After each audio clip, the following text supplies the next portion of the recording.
And we are live. And we are live. Absolutely. Hey everyone, got discombobulated out here in the Matrix. Well, I'm not sure they even catch up. I don't even know what happened, okay? All They I know they, is they we call, back. yeah. I'm not sure they call up So I'm again. gonna give everybody time to come in and catch us on this side of the live. In the meantime, between time, anyone who is coming in, hello, bonjour, on est là, tout le monde, To the coucou mall. là. Eyo. Yeah. Hey, Juliana. Coucou là. Yeah. Um Technicals. technicals. It is what it is. But we back. But we back. Ain't Finally. nothing Finally gonna back. keep us apart. I swear that's a song. Yeah. Don't know the You melody are at all. here. I'm not about to butcher the melody out here, but That's all right, babe. I Go ahead. was like, no. We listen, we don't judge. You like that, right? I do. Hey, Juliana. No judgment. We're waiting for everyone to come in and catch us on the other side. Hey, Loretta. Hey, Good Loretta. day. Bonjour tout le monde. Bonjour. Yeah, we are here trying our best there. It's funny because I was actually talking about how, do you ever remember like watching the news like maybe 10 years ago, or watching something on the news 10 15 years ago and being like, oh wow, HD, and then someone shows you footage from like 2000 and maybe like 15, but somehow it looks like circa 1984. It looks hella old, and you're like, nah, cap, you'll put a filter on that. It didn't look like that at the time. That's how the camera was giving this morning. It is what it is. Listen. But we are back. Hey everyone. What's up? I'm like, I promise you, I'm like, it did not look so crispy and old when we were watching it. We were in full HD, and you're out here making us look pixelated as hell. I don't believe it to be true. The news looked brand new when you showed me back then, but it was only 2015, and now you're out here and it looks like 1964. I won't accept it as my truth. Oh, you know what I'm talking about, right? Yeah, I know. Okay, cool. I'm I not know the it's only like one. somehow I don't know how they do that, but they have a way to make Hi, Shah. like footage looking old. I don't know. They're giving us old ass footage back, It's like it sits on the shelf and then it just get dusty and then it's just like, you and know then what? they try and dust it off and Just try and dust it say off you and never had HD. Then yes, we did. So why are you giving me why circa does it look so 1984? old? Real. Yeah, I know. Hi everyone. Hey Blessed. Hey, blessed. Hey, everybody. Hey Jay. Hey Hey, Shah. Deanna. MJ. Hey everyone. Yeah. Technicals. Yeah. I'll give a couple more minutes and then we're going to dive right into it. To anyone who is new, welcome. Sunday chat. Awaken to Joy. I'm Shem. Hella titles, okay? So we're not going to get into them too deep. Come on, just list it. Artist, author, mum of 4. That counts. I'm not going to lie. They'd be pushing back your hairline at times. Anyhow, guide, intuitive, all the above, author, singer-songwriter, here every Sunday, giving up the reels out here. I'm about to do a reading today. I'm with Mondi. Oui, bonjour tout le monde. Allez. Yeah, je suis Omondi. Same things. List is long. Music producer. That was the first things I did, isn't it? I'm an author as well. I also specialize in consciousness, awareness. This is something I'm fascinated about. And anything that concerns different states of consciousness, from dreams, hobbies, and also esoteric knowledge. So yeah, that's that's a few. So today, hey everyone who's coming in on the live. So today we're going to be going over a few things. We've got a question. Well, it wasn't. Yeah, I guess it's an anonymous question from the community member who has shared how they're feeling, and this is so common. Also, I'll be reading some inserts from the pillars. We'll be discussing that, having some reflections. Omondi's coming through. Okay. Again, with these words that we may or may not want to use in the way we've been using them. With the etymology today, it's wrong and must. You'll be surprised. I have used two of those words so much. I don't know how you're going to discombobulate me out here in these streets, but I'm waiting. Have you used it wrongly? Don't even. Okay. Because you mustn't, isn't it? Anyways, yeah. And then I'll be doing a reading later. So, there's lots of things coming up. Even, I don't know if you're into astrology, anything to do with zodiac signs, cosmic stuff. The alignments are crazy right now in June. Oh, yeah. It's Gemini season, and there's lots of shifts going on. Whether you're into it or not, the reading is out here. We'll be using crystals today. So you take what resonates, you pop in, you pop out. Well, I'm seeing Diana saying intense energy the last 2 days. Yeah, that's about it. Real. Hey, John. Hey, John. Yeah. Hey, MJ. Oh, MJ saying massive solar energy too. Yeah. Yeah. Absolutely. It's all about alignment, you know. Yeah. I know, right? They had you. Okay, cool. You made it back. Planetary alignment. Thank you, blessed. All right, so let's do this. Do you know what? I'm gonna jig stuff around. We'll go with the frequency ox question, and then we'll share, because I know someone's gonna have some advice for this person, and then we'll go with your etymology. We'll read from the pillars, and then we'll go here. I thought we'll read from the pillars first. Fine, then I'll read from the pillars first. Why are you changing last minute? What are you doing? Because this is so how we spontaneous. I know, this is how we keep it spicy, right? That's black level, like black pepper level. We ain't even getting out here. Like whatever, I do try. Cool. Let me make myself comfortable. Go on. And taller. You see, there you go. That's how we do it. Okay, cool. He's trying to stretch yourself out now. Bonjour. Bonjour, Hannah. Bonjour. Okay. Exactly. This Schumann resonance is shaking everyone. Yeah. For real. Yeah, for sure. Yeah. Okay. Oh wow. Juliana has been hearing high tones in the ear. Does it do in one or the other, or does it go from one to the other as well? How does that work for you? Because I've been having a little bit of both of that. And we've seen as well the orbs you posted on Discord. Yeah. They be out here, right? Yeah. I mean, yeah. You're hearing high tones and that. They're present. They're trying to be like, cuckoo, we're here on Elala. Yeah. So yeah, it is what it is. This is exciting. That's how I'm taking it. I'm taking it as it's exciting. Yeah, she hears in both of her ears sometimes. Sometimes both, sometimes one side. Yeah, that happened also. Yep, high pitch. Yeah.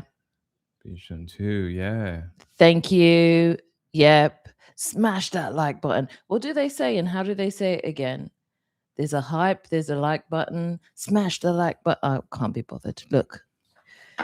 Smash it.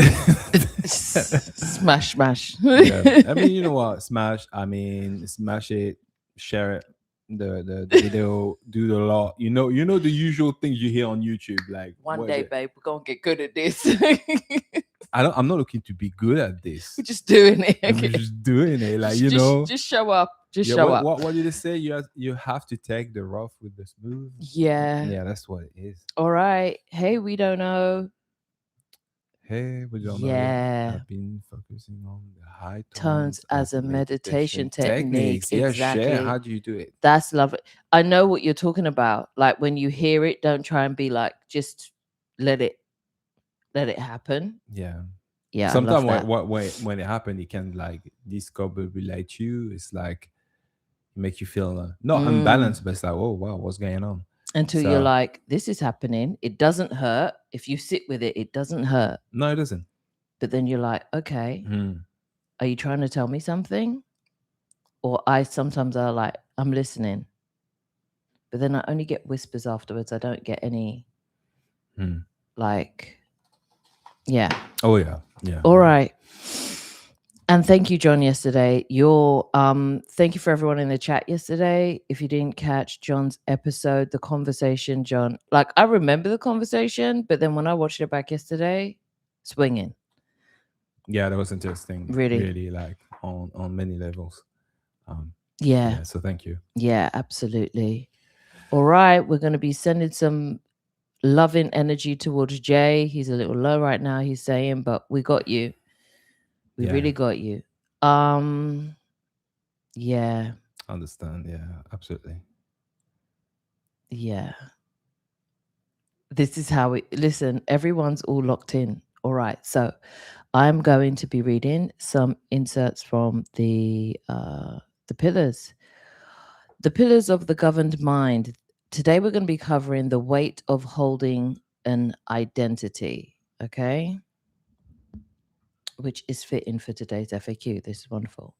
All right. So Can I just stop you just for a sec? I'm saying that we Go don't know for it. actually answered. You say, "Yep, I'll just focus on the high tones as if I am trying to hear the subtle parts of a song."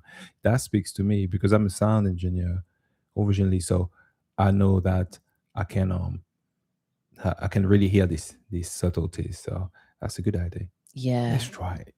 Yeah. Yeah. Thank you. Thank you. Yeah. To be here said, happy to be with you all. You know what? Happy to be with everyone here. Thanks for turning up this Sunday. Let's get into this. Let's see how we can expand and share.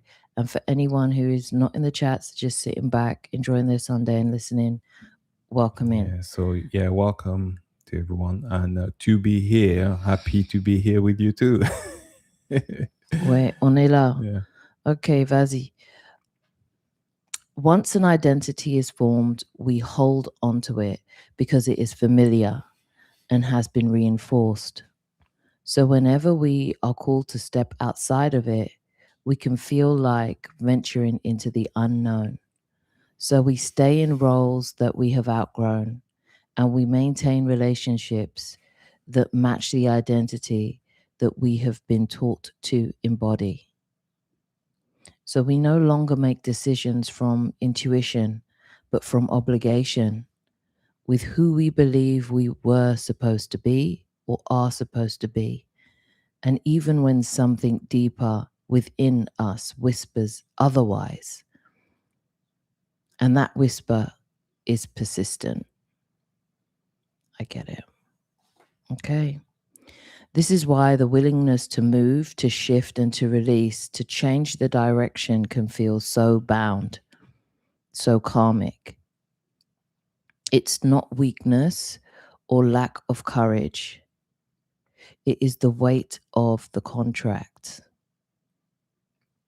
Knowingly or unknowingly, we have made agreements along the way with systems, with people, and with versions of ourselves that we were formed under our beliefs and under our governed mind of the choosing back whenever the decision was made. And with these agreements, we carry the feelings of obligation. I should, I must, I cannot leave, I cannot change. This is just me. What looks like fear is often loyalty, but loyalty to an identity that was never fully ours to begin with, an identity posing as the I am. Okay, cool. So I'm going to go over one of the reflections. So I'm going to cover the part where I talk about what part of the pillar we attach to or over identify with or lock ourselves in with when it comes to staying in relationships or roles that no longer fit.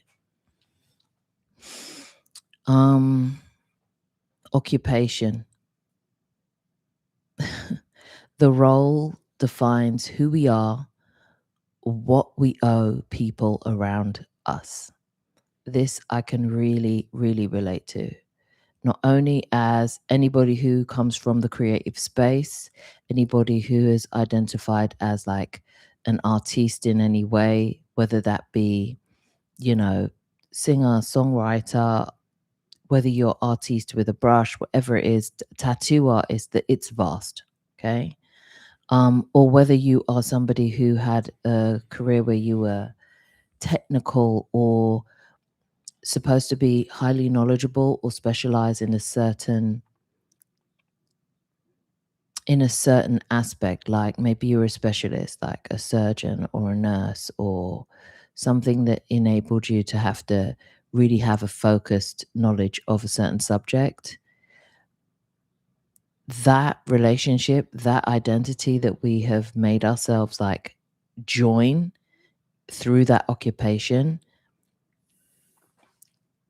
we can wear that as everything that we are at times.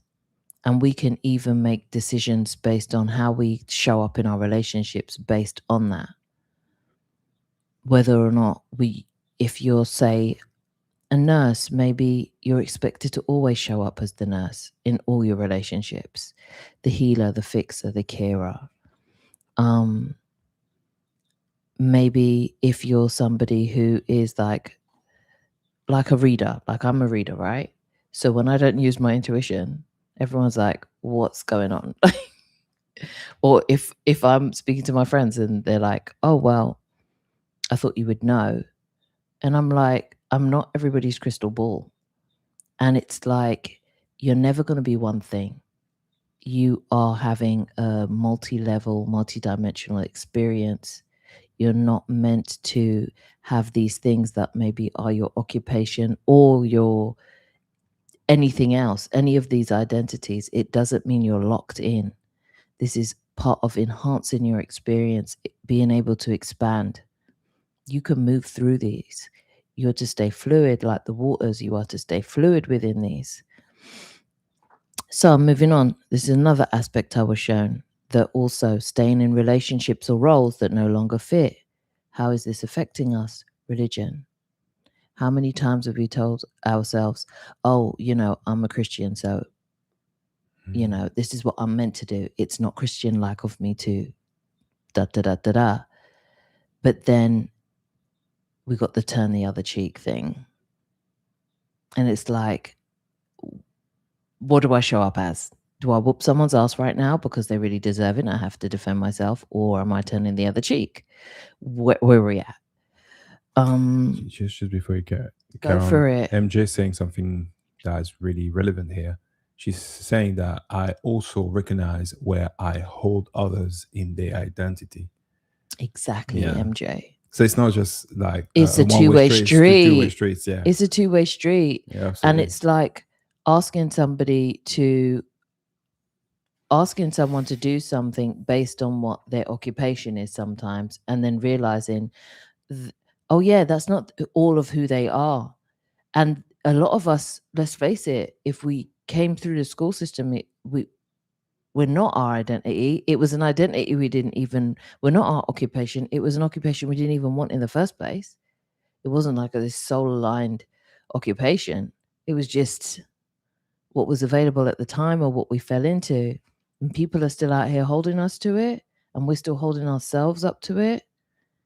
I think this is the part that kind of really spoke to me, because it's like, you're going to have to give yourself a break.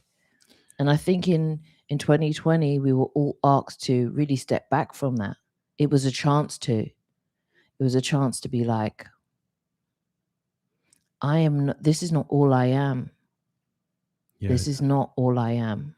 John saying something as well. What about the institution of marriage, Shem? Two halves make a whole. Are we not all? Oh, I don't listen, John. When it comes to institution of marriage, I get that, the institution of it, but I feel like marriage is very much a soul level agreement as well, because there's people who have gone the institutional way, but they're really their so-called hearts are not in it.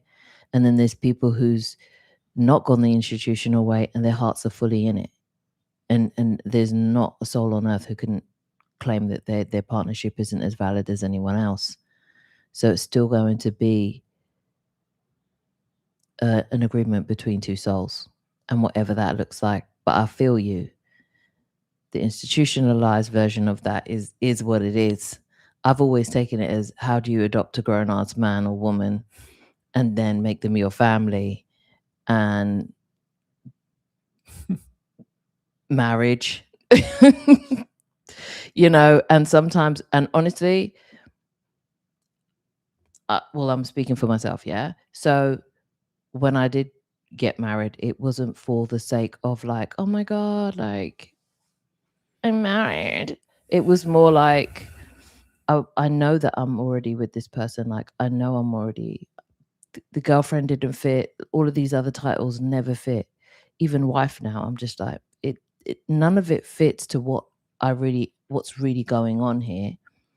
But I take it on because legally, I want to be able to still be responsible if he needs me.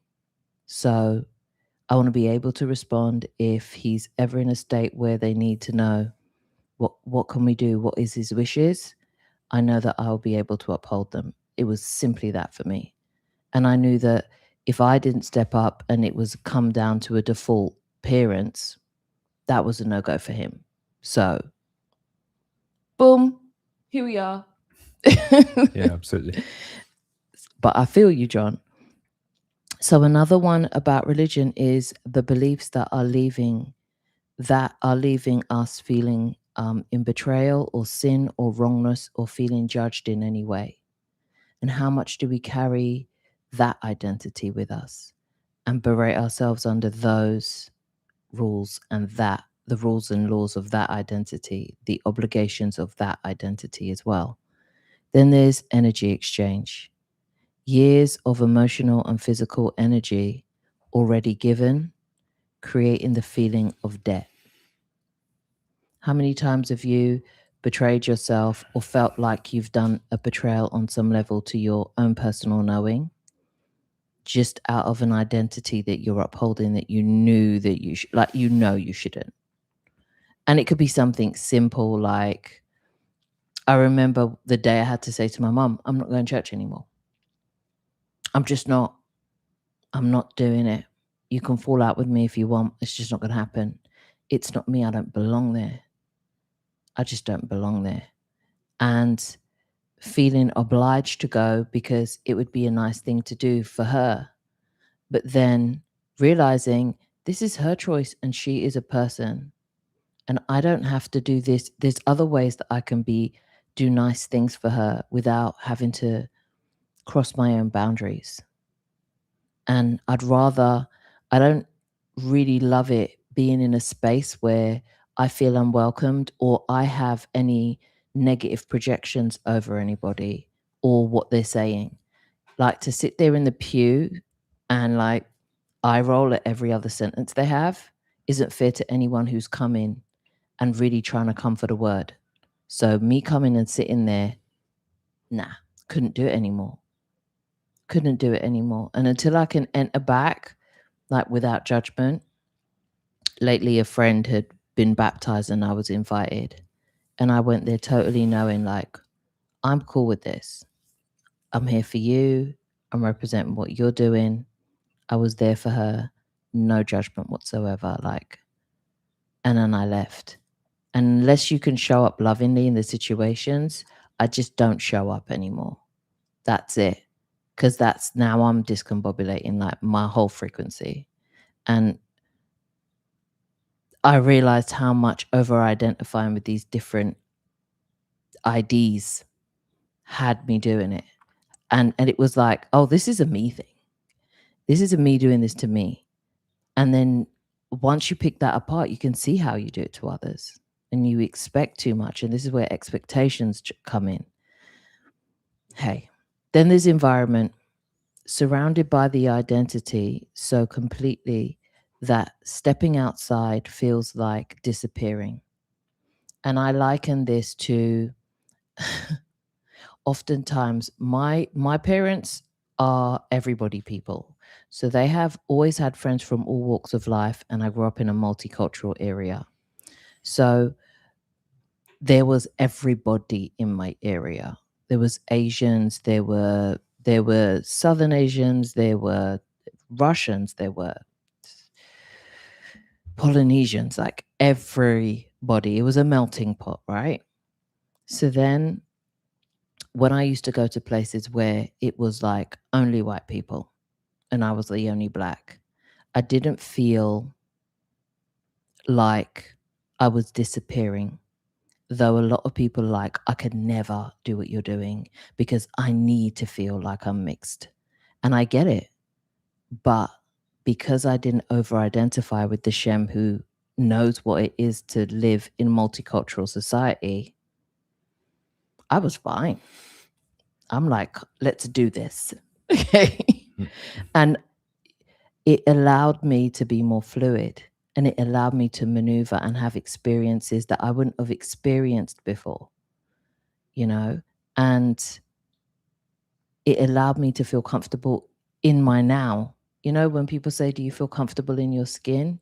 Sometimes you see people at simple things like barbecues, and there's always that, like, especially at black barbecues or Jamaican barbecues, there's always that one white person there who like is there, and you're like, you know them, but they're comfortable. It's that. It's like, are you comfortable in a room being the so-called only one? Where are you comfortable and why are you not? But then when it comes to you displaying who you are on the inside, these are the challenges that come up. These are the ways we hold ourselves back, because we deem ourselves not to be comfortable in front of, and that's color, right? But it could be class. It could be the way you speak. If you have an accent, and everyone, like here in England, we've got the Queen's English and then we've got the rest of England, right? And a lot of people are made to feel less than if they don't present with the Queen's English. So they go to these spaces and they change the way they talk. Now, luckily or unluckily, I don't know, I've always spoken like this. But then when I would go to visit my cousins, South London, East London, if you know, you know, right? And I don't talk like them.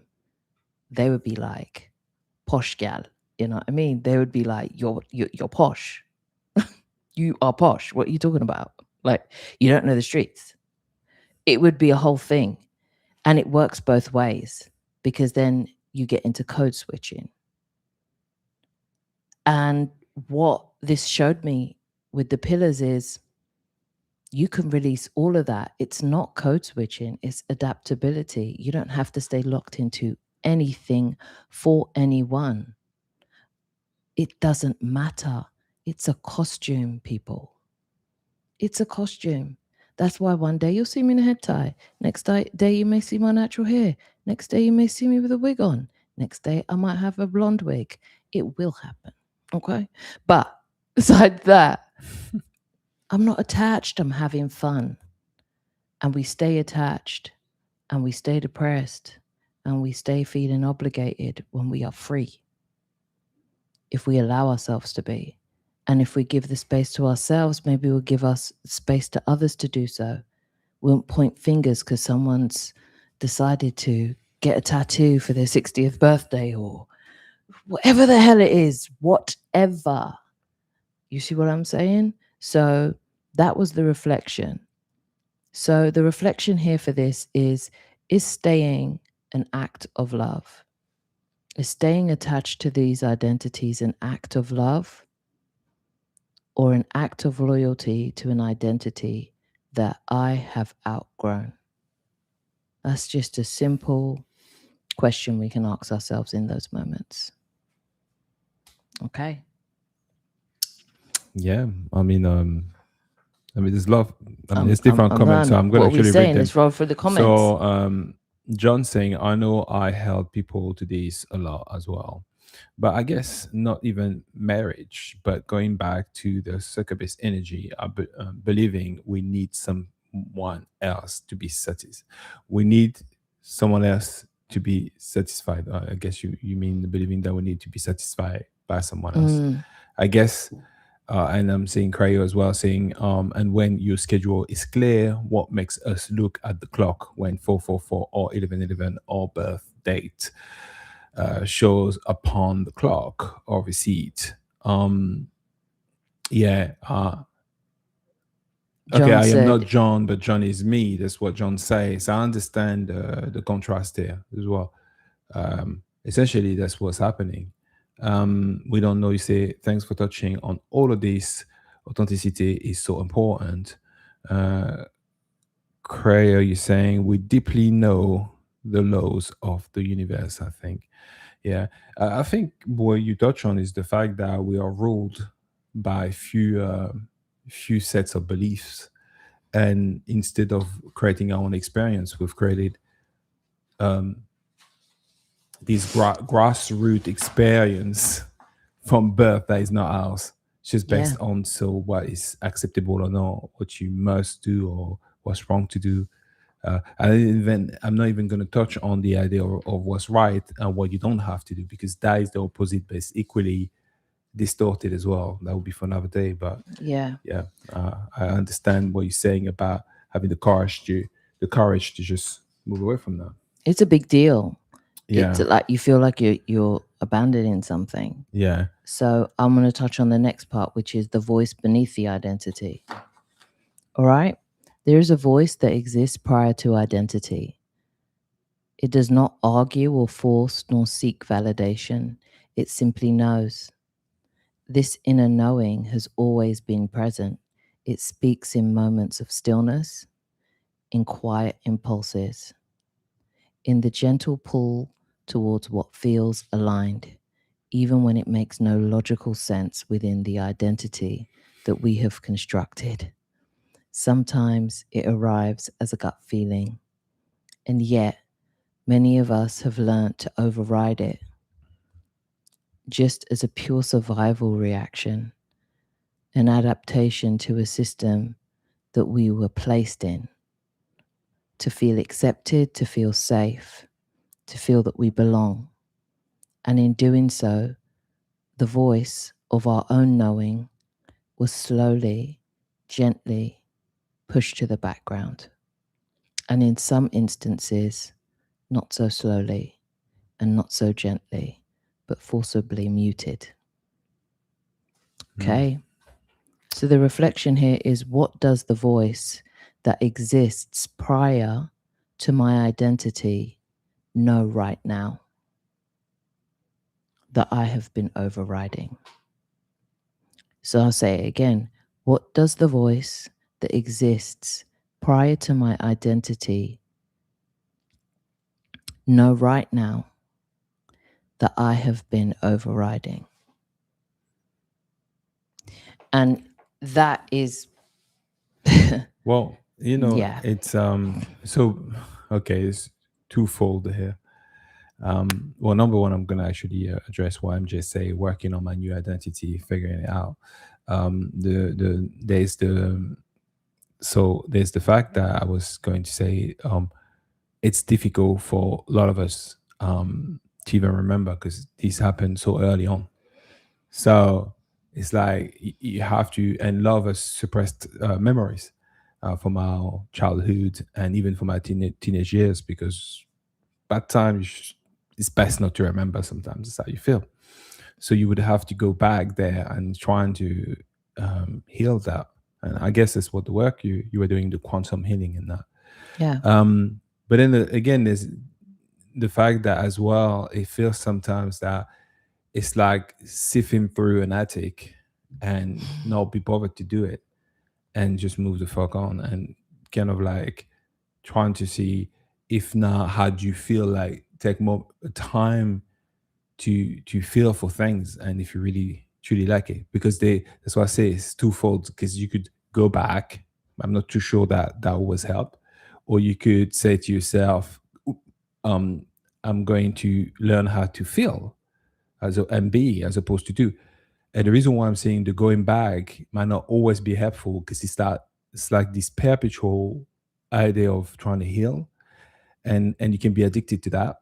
Not that there's nothing wrong to do it. It's great to do it sometimes. It can serve you very, very, very well. But if you find yourself that you believe that's the only way out, then it might take long and it can be tricky as well. I realize, because all these memories sometimes they so deep, buried, Yeah. and not to say, and also when whatever you feel when you were a child as well.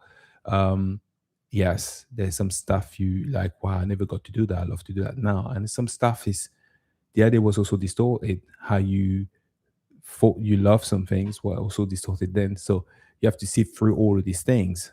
Yeah. So yeah. I think a lot of it as well, when it was shown to me, was just like, some of these things are going to be from childhood and some are not. Yeah. Some of these things are going to be from the other day. How do you Yeah. deal with shit that happened the other day? Yeah. How Yeah. forgiving are you about it? And how willing are you to walk away from that moment, that instance that you were? Yeah. Well, Are you over-identifying with you last Tuesday? well, what I found out that is very, that's why I was talking about the healing part, because what I found out, there's two different aspects. There's the aspect that often people treat as being important, and it is important, but it's not more important than the pure physical aspect where you store things in your body. So yes, there's the because emotionally this was an experience. Once you understand there was an experience that happened and you're no longer on that timeline, you can find a way to resolve that. But the thing with the body is not none the wiser sometimes. So this is gets stored, and then you have this reaction to things, and which leads you to handle these present situation a bit differently that you would normally had you not be wounded, right? These are the things it's like, on a quantum level, every moment you are a new instance of yourself. But because we like to think, and I over-identify with these identities, we don't see it like that. Now, So that, like, for instance, something simple. The Shem who just read that is not the Shem who sits here now. But somehow I feel like them the same. And that's because we have the ability to be able to just instantly program who we are in every moment. right. You know, it's like having a eureka moment. There's the moment that you didn't have it, and then the moment that you got it. Yeah. But it's something you did that I felt that was really efficient and important is when I did that quantum healing with you. There's one specific thing you did that to me made a lot of sense. It's we didn't try to heal the child there. What we're trying is to just make the child understand that one is not to blame, but it's taken care of now. That was one of the main things. Is like you, the adult, now has understood it's all taken care of. You don't Yeah. have to do anything. Yeah. Just be assured that okay, I'm hurt. That is it. That is it. There's no other things that was done. Which meant that they sent me back to here, the present moment, where I was like in full power. I was in the full understanding that it's taking care. I'm in charge. Yeah, there's no like I know what to do.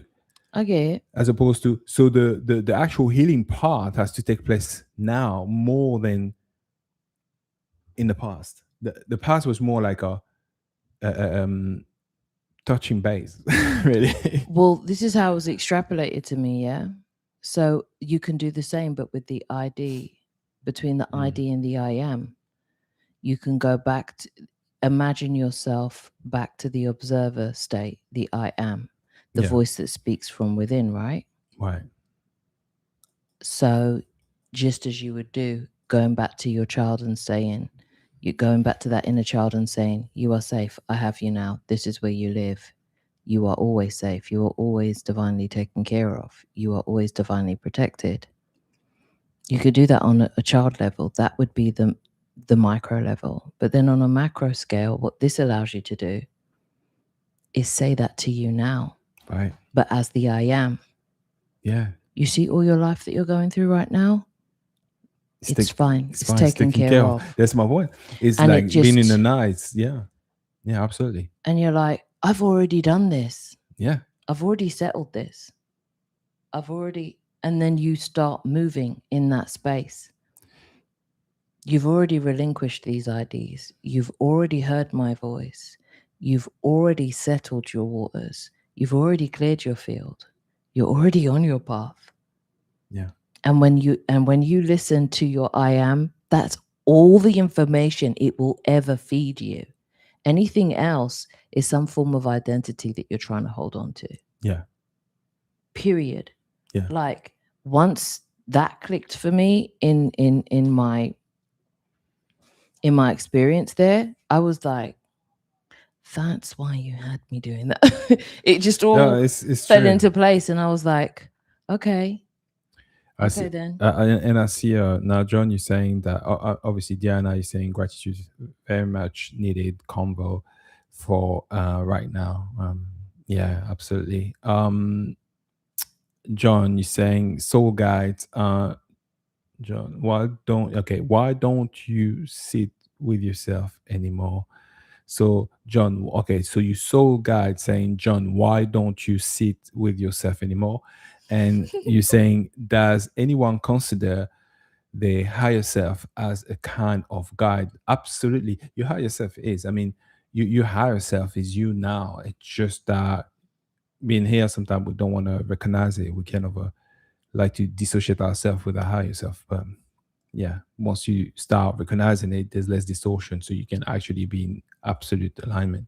Yeah. Blessed, you're saying this reminds me of allowing certain personality traits to shine again as I went on in life. In childhood, some of mine were used as ways for others to project their own issue onto me. Absolutely, that Yeah. happens a lot. And that's another thing what Bless is talking about. When you can, and it happens a lot to children, because when children live in their truth, it can trigger those who are not living in their truth who surround them. Absolutely. So sometimes if the child says, I want to be an astronaut, and you got a parent there who really wanted to be an astronaut but then got shut down, and they still haven't let that go, yeah, you could trigger them with your openness and your willingness and your confidence about that said thing. It's an example of many, but yeah, I can see Yeah. that. And these are the moments where the I am was speaking to you, and the I am was just there, present. You didn't even question it.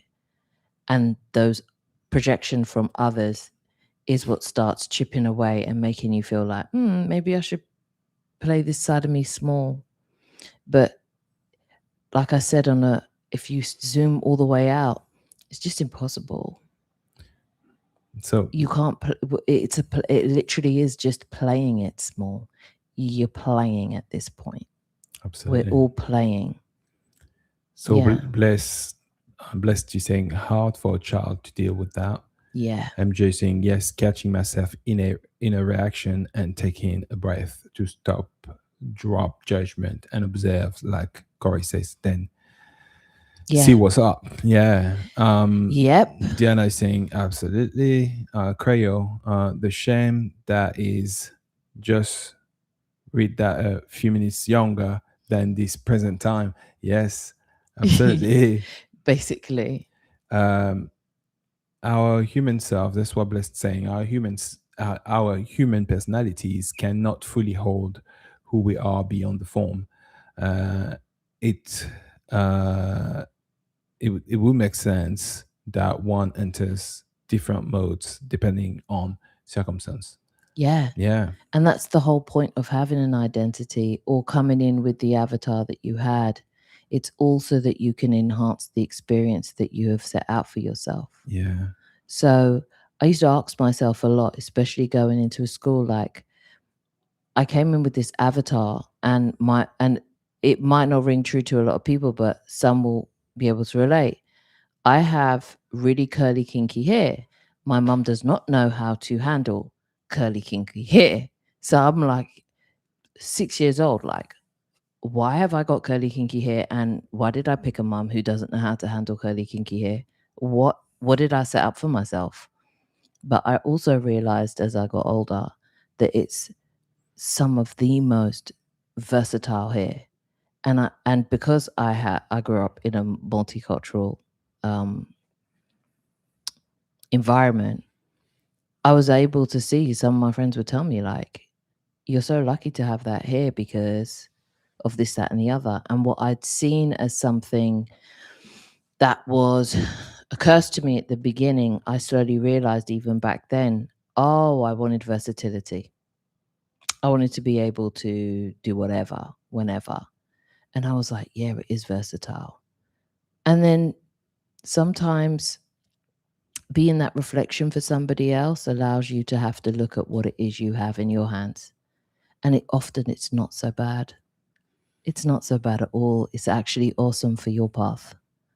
But we're too scared to look sometimes about what we are or what we've picked for ourselves, because we're scared that when we look at it, it won't be enough, or it'll be beneath our expectations, or we just won't have enough cloth to cover the things that we want to do. I'm just saying, yes, I'm a hairdresser, and that hair is so versatile. Right? That's It what I'm saying. really is. Should we move on to that question, by the way, Let's move on. from the community? So someone said this, yeah. Um, okay. I have been doing the inner work for 2 years now. I know who I am.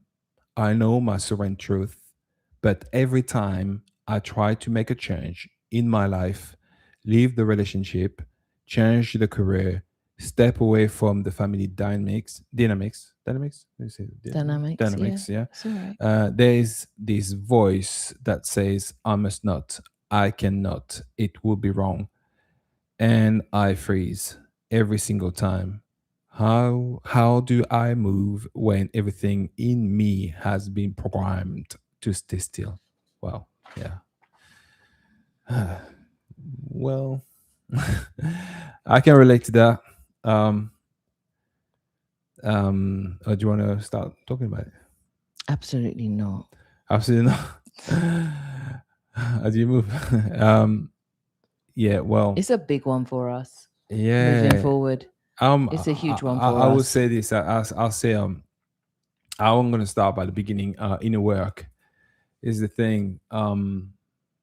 Decided that everything has to be difficult. Uh, some sort of form of work, and I understand how you mean it, but at the same time, everything you tell yourself is an additional layer. This life sometimes works as layers, and you have to be aware of the layers you add on, because they're only built up to make things more difficult, and where you get less ability to perceive things for what they are. So then you know who you are. So if you know who you are, and you know your sovereign truth, then there could be only one explanation why you're not walking away from this situation. Fear. Um, Even though you know who you are, to me it looks like you're scared of being that person. You know who you're supposed to be. Judgment, what people are gonna think. Again, the idea of good and bad, and you know, maybe being sometimes too much of a people pleaser as well, um, or what people will perceive as pushover as well, so they can take liberty, but you're not willing to tell them their truth either. Why? Because you're not fully telling yours. So it's kind of a mirroring. So when you start telling your truth, and your truth is, this is my boundaries, sometimes it's just that, it's my boundaries. No, a lot of people are mistaking the idea that, you know, being honest is saying how you feel.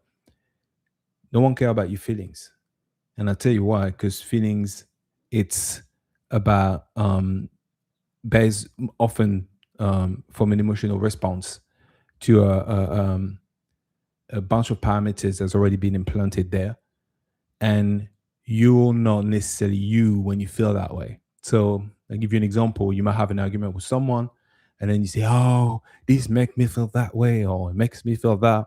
And as much as it might be valid, but often what takes place is the fact that you only feel that way because whatever that person's saying to you, you see it as being wrong to you. You already have an idea. You're operating from a place of judgment. And I know it might sound um, maybe sometimes dismissive, but it's just the honest truth. This is what's going on. This is what's taking place. I've experienced it.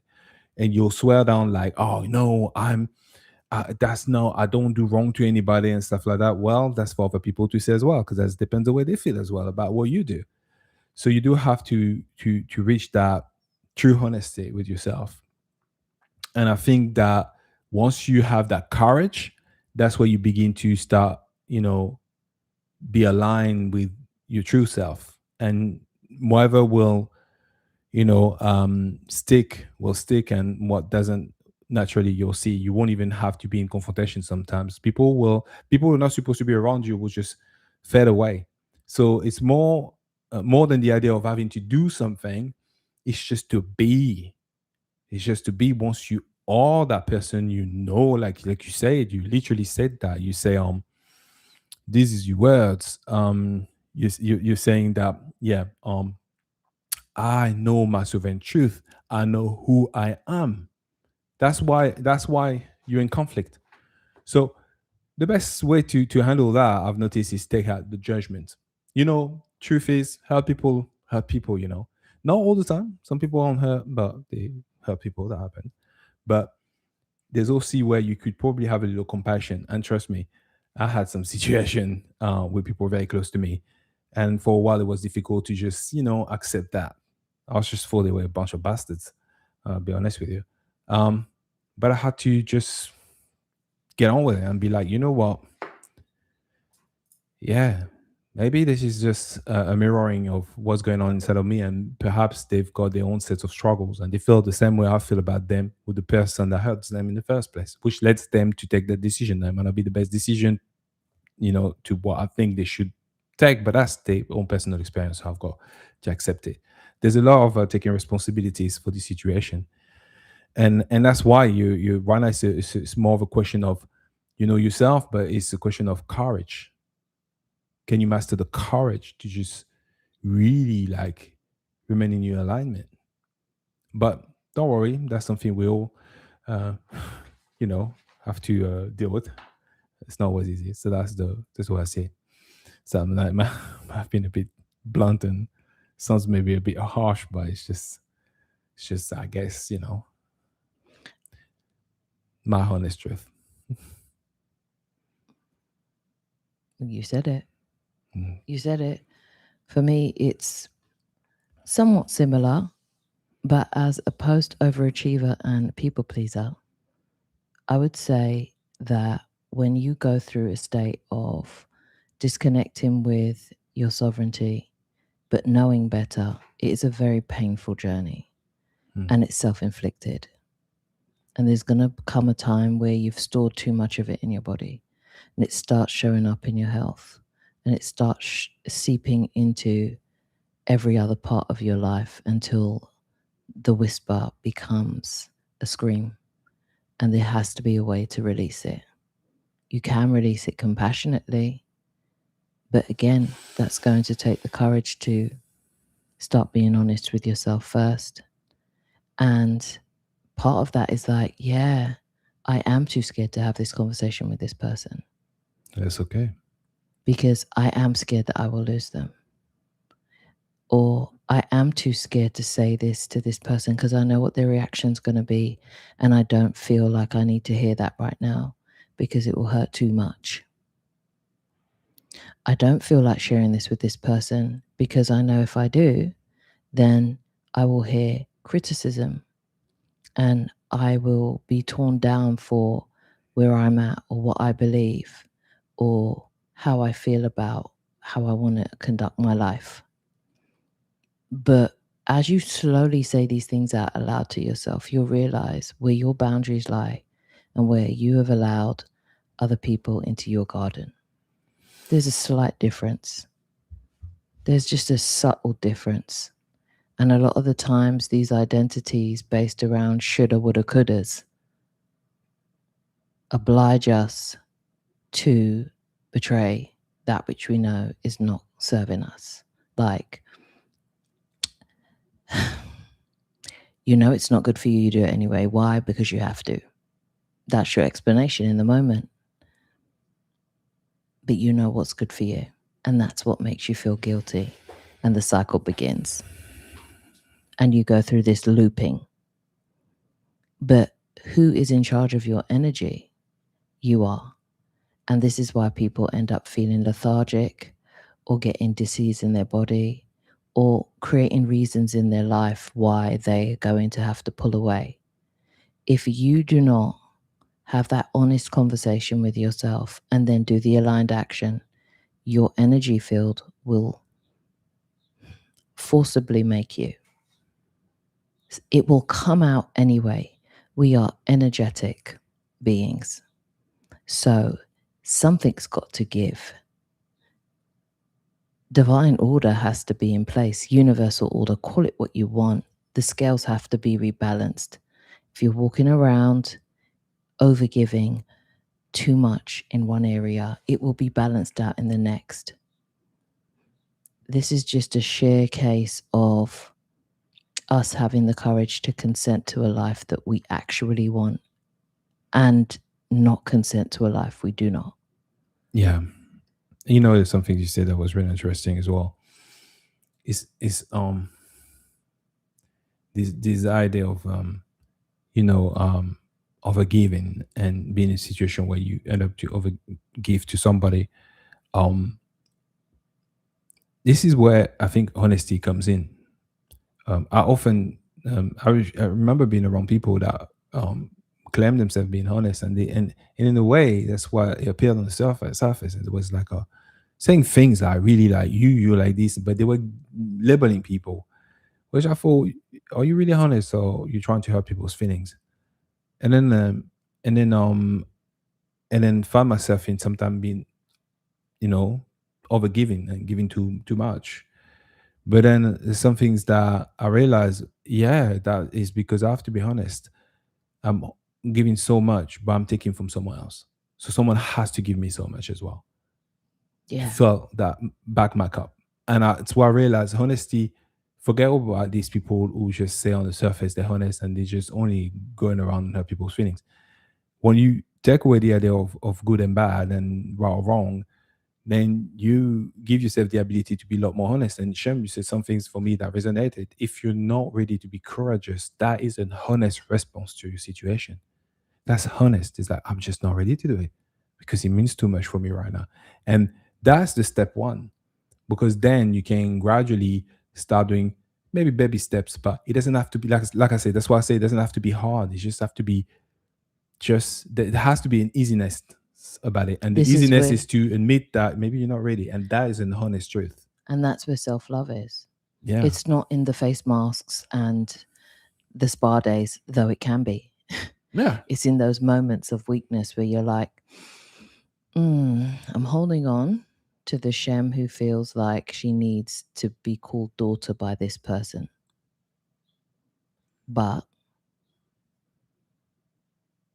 this person equally is so conditional and does not want the Shem who I am, wants the Shem who they want to be able to control and speak about highly in their own circles, which I'm equally not accepted in or aligned to.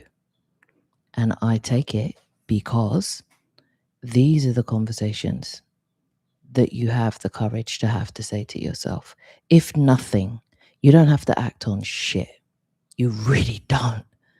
But if you can't even have that conversation with yourself in your private moments, life is going to whoop your ass until you succumb to it. And that is just because you're out of your universal balance. You're out of your inner peace. Yeah. The I am will always whisper to you, but your energies never lie. It's not the I am whooping your ass, it's your energy field being out of tilt. But just say it. Stop trying to blame it. Just say that's what it is. And once you've said it, you've relinquished blame. And all of a sudden, even in the moments where you feel like you're betraying yourself, are you when you're doing it deliberately? Right. And another part of what you said as well, leave the relationship, change the career, step away from the family dynamics. I would say this about this as well. Often we may perceive these things as something we should be doing, but we find it hard to do. That's because we lack honesty. Have you maybe visualized what would your life have been in these different situations had you be honest with yourself? It's not about being honest to someone, say, yeah, your breath stinks. I mean, you can, but there's kind way to do it. It doesn't have to be so-called harsh honesty. You have to say, you know what, I noticed this, and you can be gentle about it and loving. That's not what we're talking about. We're talking about honest. First, be honest with yourself. Had you give it a true chance? Have you maybe be your true self around these people and see what happened? Because unless you don't now, because I'm not here to say to you, leave your job or leave your wife or your husband or whoever else, your friends, whatever. I'm not saying that. All I'm saying that have you reached that point, that courage where you were able to be honest with yourself and be like, you know what, I'm going to set some boundaries and see what happens. Then I take a decision. Because it's really what it comes down to for most of the time. It's what I realize for myself. Yeah. So that is honesty. You only hold honesty to yourself first. And as it will show up in your energy field, you will see it reverberate around different energies that you interact with. Absolutely. Because sometimes when you turn up as your best self, as your real self, you give people the opportunity to turn up as their real selves. It's an opportunity. Whether they take it or not is not for you to try and predict. Exactly. And then and also But at least you'll get the honest response energetically, and then you'll be able to make another decision based on it, instead of playing out a film that has yet to be really watched. yeah, and then nothing you say as well. There is this voice that say, "Oh, I must know, I can know." It would be wrong. Um, maybe there's a misinterpretation here. Maybe you think it would be wrong, maybe for yourself, what you're doing, not what you're allowing, what you're doing here. It would be wrong, maybe, for you not to give these people the opportunity to see you for your true self before you take that, what you perceive as being a harsh decision. Trust me, once you do that, that decision might not look harsh at all. Because depending on their reaction, it's going to go two ways. They might understand where you're coming from, or they not, and they're gonna react in a way that's unreasonable and makes your life easier. So John said here, I'm in that place now. My parents took me in during the divorce, but they have their list of demands. Their love never came without a prenup. But if I leave, I don't have the financial support. Okay, John? Yeah, brother, 1,000%. That's literally the path we have walked. Literally the path we have walked. And it's led us here now. But this is after having to choose despite anything, and having to really step into that courage. However, not everybody's ready for that. It was very hard. It was very tumultuous. And there were levels of, and you mentioned this in your conversation you had with us in your episode, public humiliation. It's this ritual of it. And I've come to realize there are ways that certain identity has decided that they are going to, the identity of parent has parenting or style of parenting. There's an identity choice to say, I'm going to parent via this. I'm going to parent conditionally, and it's going to be financial conditioning. And I think that's a lot of the clashes that we've been having intergenerationally because of this, what the idea of parenting is supposed to look like, right? So for some generations, it looked like physical discipline, financial discipline, psychological discipline in any which way, whether it was through forms of humiliation, through forms of financial destitution, control. Well, let's see if you've got a pot to piss in. daring you to jump off of that ledge. And then in return, high demands. You have to be, and now conform, bend the tree back, you know? And it's like to sit in whose garden? And it came to a point where it all came to a head. And as you know our story, there was some homelessness there at a very prevalent time of our lives. That's when I was pregnant with my last one. But what that has brought me on the other side of it was freedom. Did it whoop my ass to a certain extent? But it also let me see how abundant I was, irregardless of this. And the more that I didn't have that voice there, the more that those voices of condition disappeared, were detached from, the more I got to realize what it wasn't, what a voice of unconditionality sounded like, what a trap would sound like, what a bum-ass deal would sound like, what a carrot deal would sound like, what all of these things looked like. So instead of me holding it in my vessel, I was able to use it as a reason to say, this has taught me so much. And while it's also single-handedly what's been able to allow me to forgive it, not to forgive them or to forgive myself, or to forgive it, it as an instance that happened in that period of my life. It and all of its players, including myself.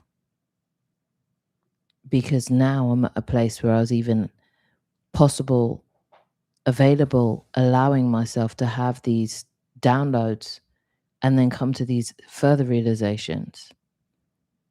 And that was all of the way that I was able to return to my own I am. You won't fall on your face. It has no intention of having you fuck up or fail in any way, shape, or form. And the idea, the illusion that that's what it will lead to is just that. It's an idea. It's an illusion. Well, I think what makes it probably confusing for many is the fact that you hear these things where the soul has decided to come here, experience poverty, or experience this, experience that. So that leaves people under the impression that that might be a possibility. Had they been told that it's a lie, if that was a lie, let's say, the only reason this is set up that way is because the current paradigm, we're here to change that.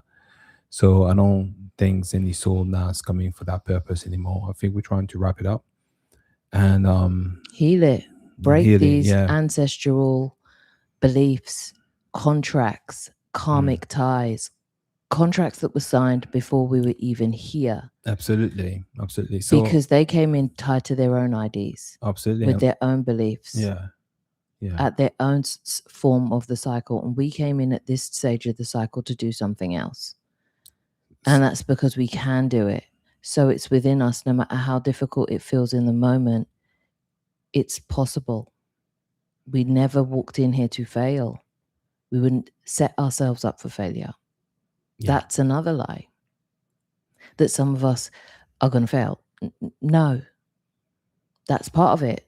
I mean, if you ran this shit, wouldn't that be the first thing you tell everyone? Oh, some of you are going to fail. Not all of you are going to pass. Then it's and us as humans, we take it on. Yeah, that's going to be me. No, it ain't. Who says you? Who says you? Who them? Of course they would. They're doing their job. Are you doing yours? You see what I'm saying? Too busy to succeed, isn't it? So, hey. Diana is saying, yeah, that's what happened to me. My whole body shut down. Yep, it will hit one point or another. The harder you fight, the more dramatic it gets. Yeah. Hey, nothing but truth. Hi, from Ivory Coast. Hello. Bonjour. So Diana is saying, I'm gonna figure it. Okay. John, just a bump, you will get through it. Yeah. You will definitely get En through fait, this. though I went through a similar situation when we had to leave my mother-in-law for a couple years. It was literally hell. Yeah. Yep. Oh, when you had to live with. Okay. Yeah. Listen, To be here. So thankful for this conversation. Yeah, the most freedom I felt was when I was living out my car when I think about it. Jay saying my children are young adults now, so I have been letting go of the parent role. We are more family who loves and support each other. It's beautiful when we remember. Yeah, yeah, that's listen. yeah, They've distorted that a lot. It's been distorted a yeah. lot. The idea of family. Nothing but truth. You guys speaking about this. For me, being my best version of myself in front of my children is my mission in this life because I have seen the pattern of my parents within me. Um, Me speaking Speaking like like them, them, I was, yeah, gobsmacked. gobsmacked. Yeah, that's the honest, that honesty we're talking about. Yeah, Yeah. it's the honesty to say, are we repeating something again? Or Or am if I putting you back in a situation? Because look, I didn't have the cookie cutter childhood, but you believe people can change because you change, right? So then when you're in a situation where you have to give back or you feel like you need to be able to move forward and you do it with the help of the same people, and then you return to these spaces and then their old methods start creeping back, and all of a sudden you are 9 years old again and you are back in the situation, but then you simultaneously have your own children there. You've got to make a decision. There's no two ways about it. And it all came to a head and came to a place where it was like, who do you choose then? Because the way my guides, my peeps set things up for me is if I don't learn the lesson on the first run, the thing I'm supposed to learn, they're going to run that back. They're going to run it back, and they're going to run it back this lifetime because I've already decided what I've decided. They're running it back now in real time. And the way my children are set up, they're all online, they're all tapped in. I had my daughter sit me down and be like, Mum, what you went through as a kid, not okay. Not okay. And even though you don't treat us like that, watching you have to go through it again in some way, shape, or form, not okay. Hit different. You know, I think one of the most effective things as well that I found out, like I said, more about that honesty, that was distorted, but once you understand it, you're able to really, and that's what make you want to change. Is if I told you that what you're doing and what you allow to be done to you by the same people, you're unequivocally doing the same thing to somebody else. You may not notice it, you may not see it yet, but you are. That's how vampiric energy works. That's how all of this energy works. It's a mirror. If you're not honest enough to tell yourself this and see it for what it is, this is how it works. This once you that's why I often talk about understand mechanics of this reality, how it works, because that's how it is. And once you can do that, you're like, oh, okay, before I spend energy and time to complain about these people, let's make sure I have my own boundaries for myself, but then make sure that whoever else I'm doing that to, because I kid you not, that will have you change, and then you won't feel no way to leave some people behind or what is seen as leaving them behind, because you'll be like, no, that's unacceptable. And it's not people you are leaving behind, it's energies. It's energies, but And sometimes you're not yeah, serving the yeah, person to keep on being a part of that field for them because you are facilitating that energy. You are consenting to it. You are feeding it. You're feeding his existence every time you comply, every time you consent to it. So you can complain all you want, but if you keep on consenting by feeding it, giving it more attention, giving it more of your reaction, giving it more energy, your energy, instead of focusing in on energies that serve you and serve the loving energies around you, you won't see the change. yeah, You'll just see further augmentation of that which does not serve you. yeah, absolutely. But this is why I created the command in the first place, so you can affirm that and you can command your reality, certain things about, self love and strength, vitality. So you can do these things and really, really affirm it. And these are really helpful things to do for yourself, so you gain that courage. Yeah. Nothing but truth. You say it took you sometimes, yeah, to be able to observe that. Yeah. Yeah, And this is the thing, and that we've set it up so beautifully this time, because the way that the Gen Zs and the alphas are coming through, they're coming through so tapped in. It's like we couldn't back out if we tried. Okay. They are here as the support crew, like, I'm gonna call you out lovingly. right. That was trauma. Yeah, You can laugh about it. That's okay. But cycles, people, cycles. They will give it to you straight. And it's up to us. We always got that moment where we can choose, you know? John, hi. Thank you, John. thank you, John. John said, I hear in the movies all the time a fate worse than death. And it always in regards to how the person is seen after they have to make a decision. Do you not see the loop? Yeah. Yeah. That's the loop. That's the loop. And we wonder why we then fantasize about reincarnation as we simultaneously live in cycles and loops right here, right now. You literally reincarnate every time you make a decision, it doesn't work for you, and you remake that decision again. It's like you're living your life in a loop. Yep.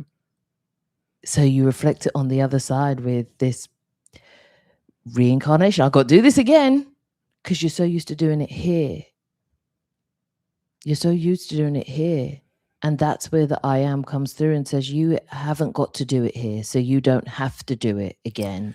And you don't have to do it on the other side, because you don't walk here or in any of your planes of existence or consciousness like that.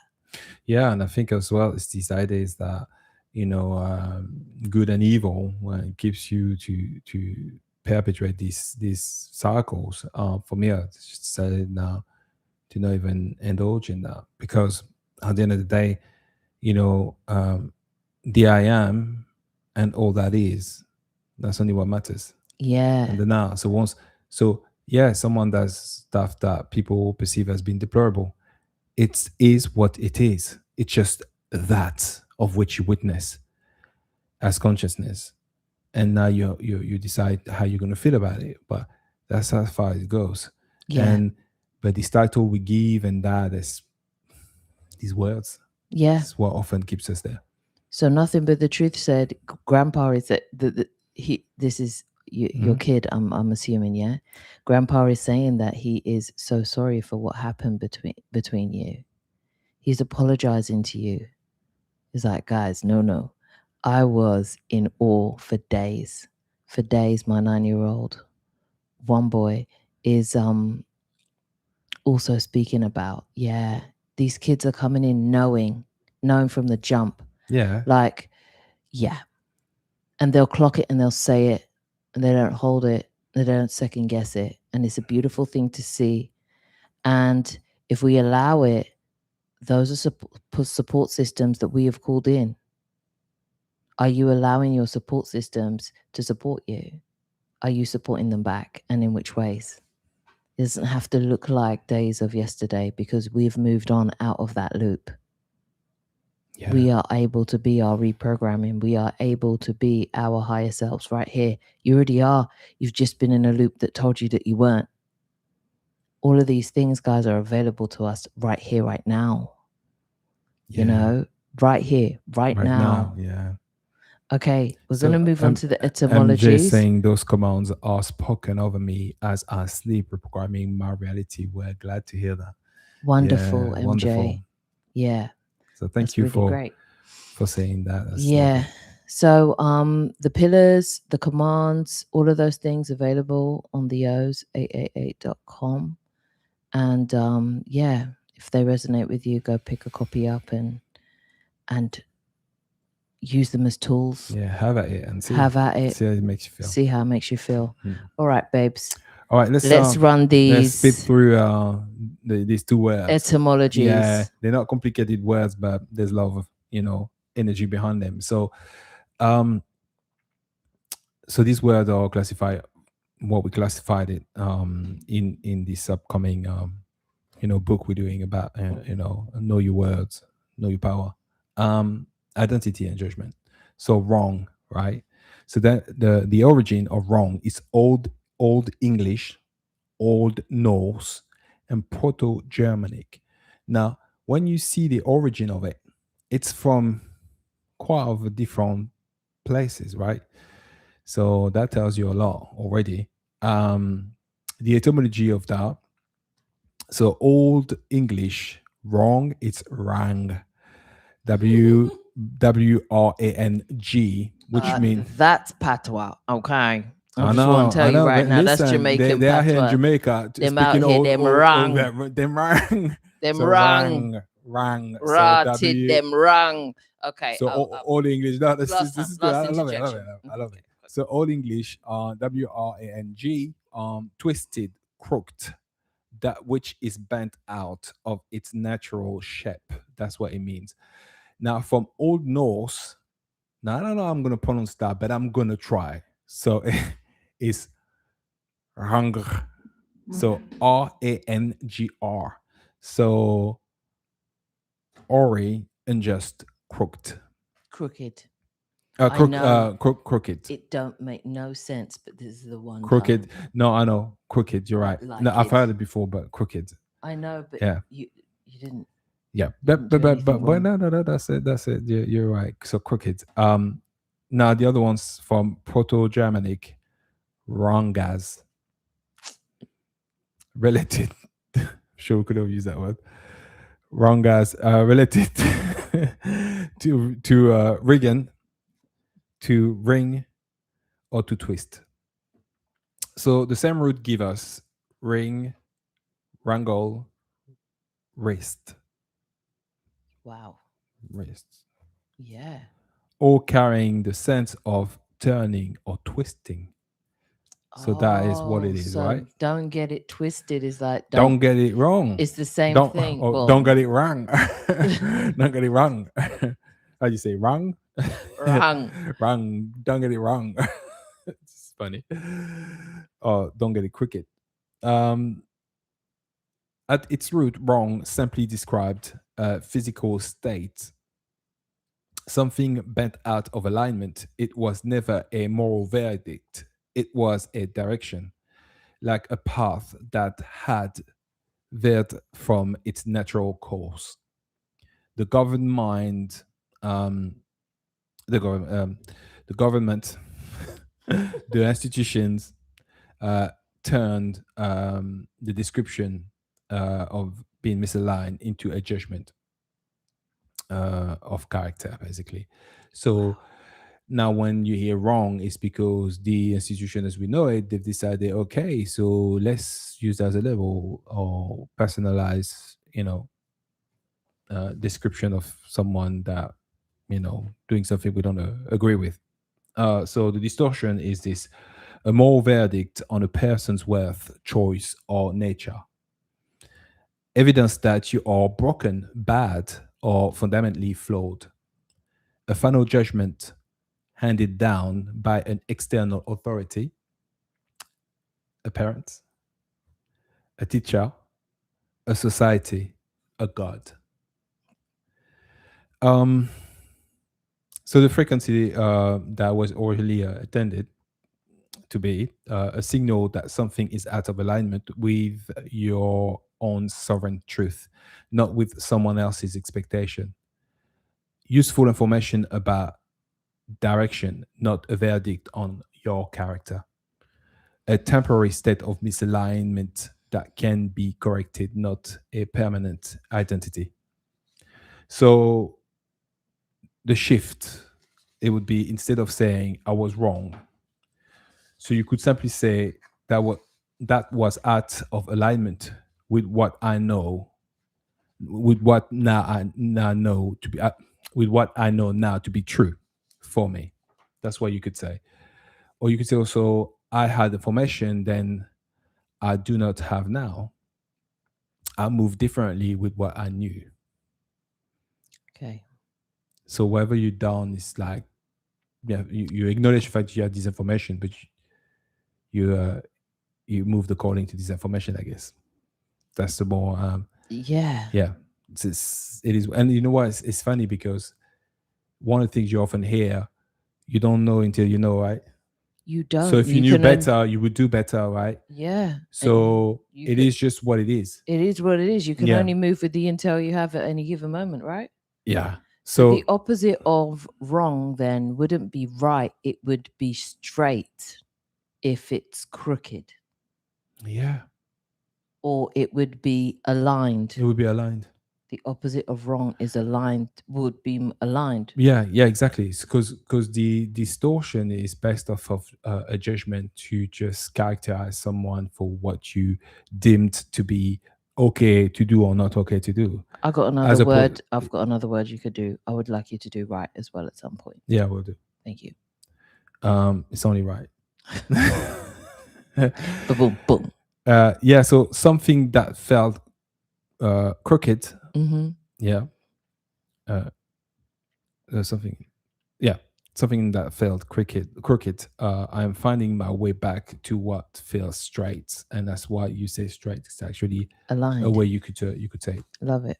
Yeah. So it's just a change of perspective, really. And like I say again, it's not about the word in itself. Uh, it's about the interpretation of it, the feelings around it.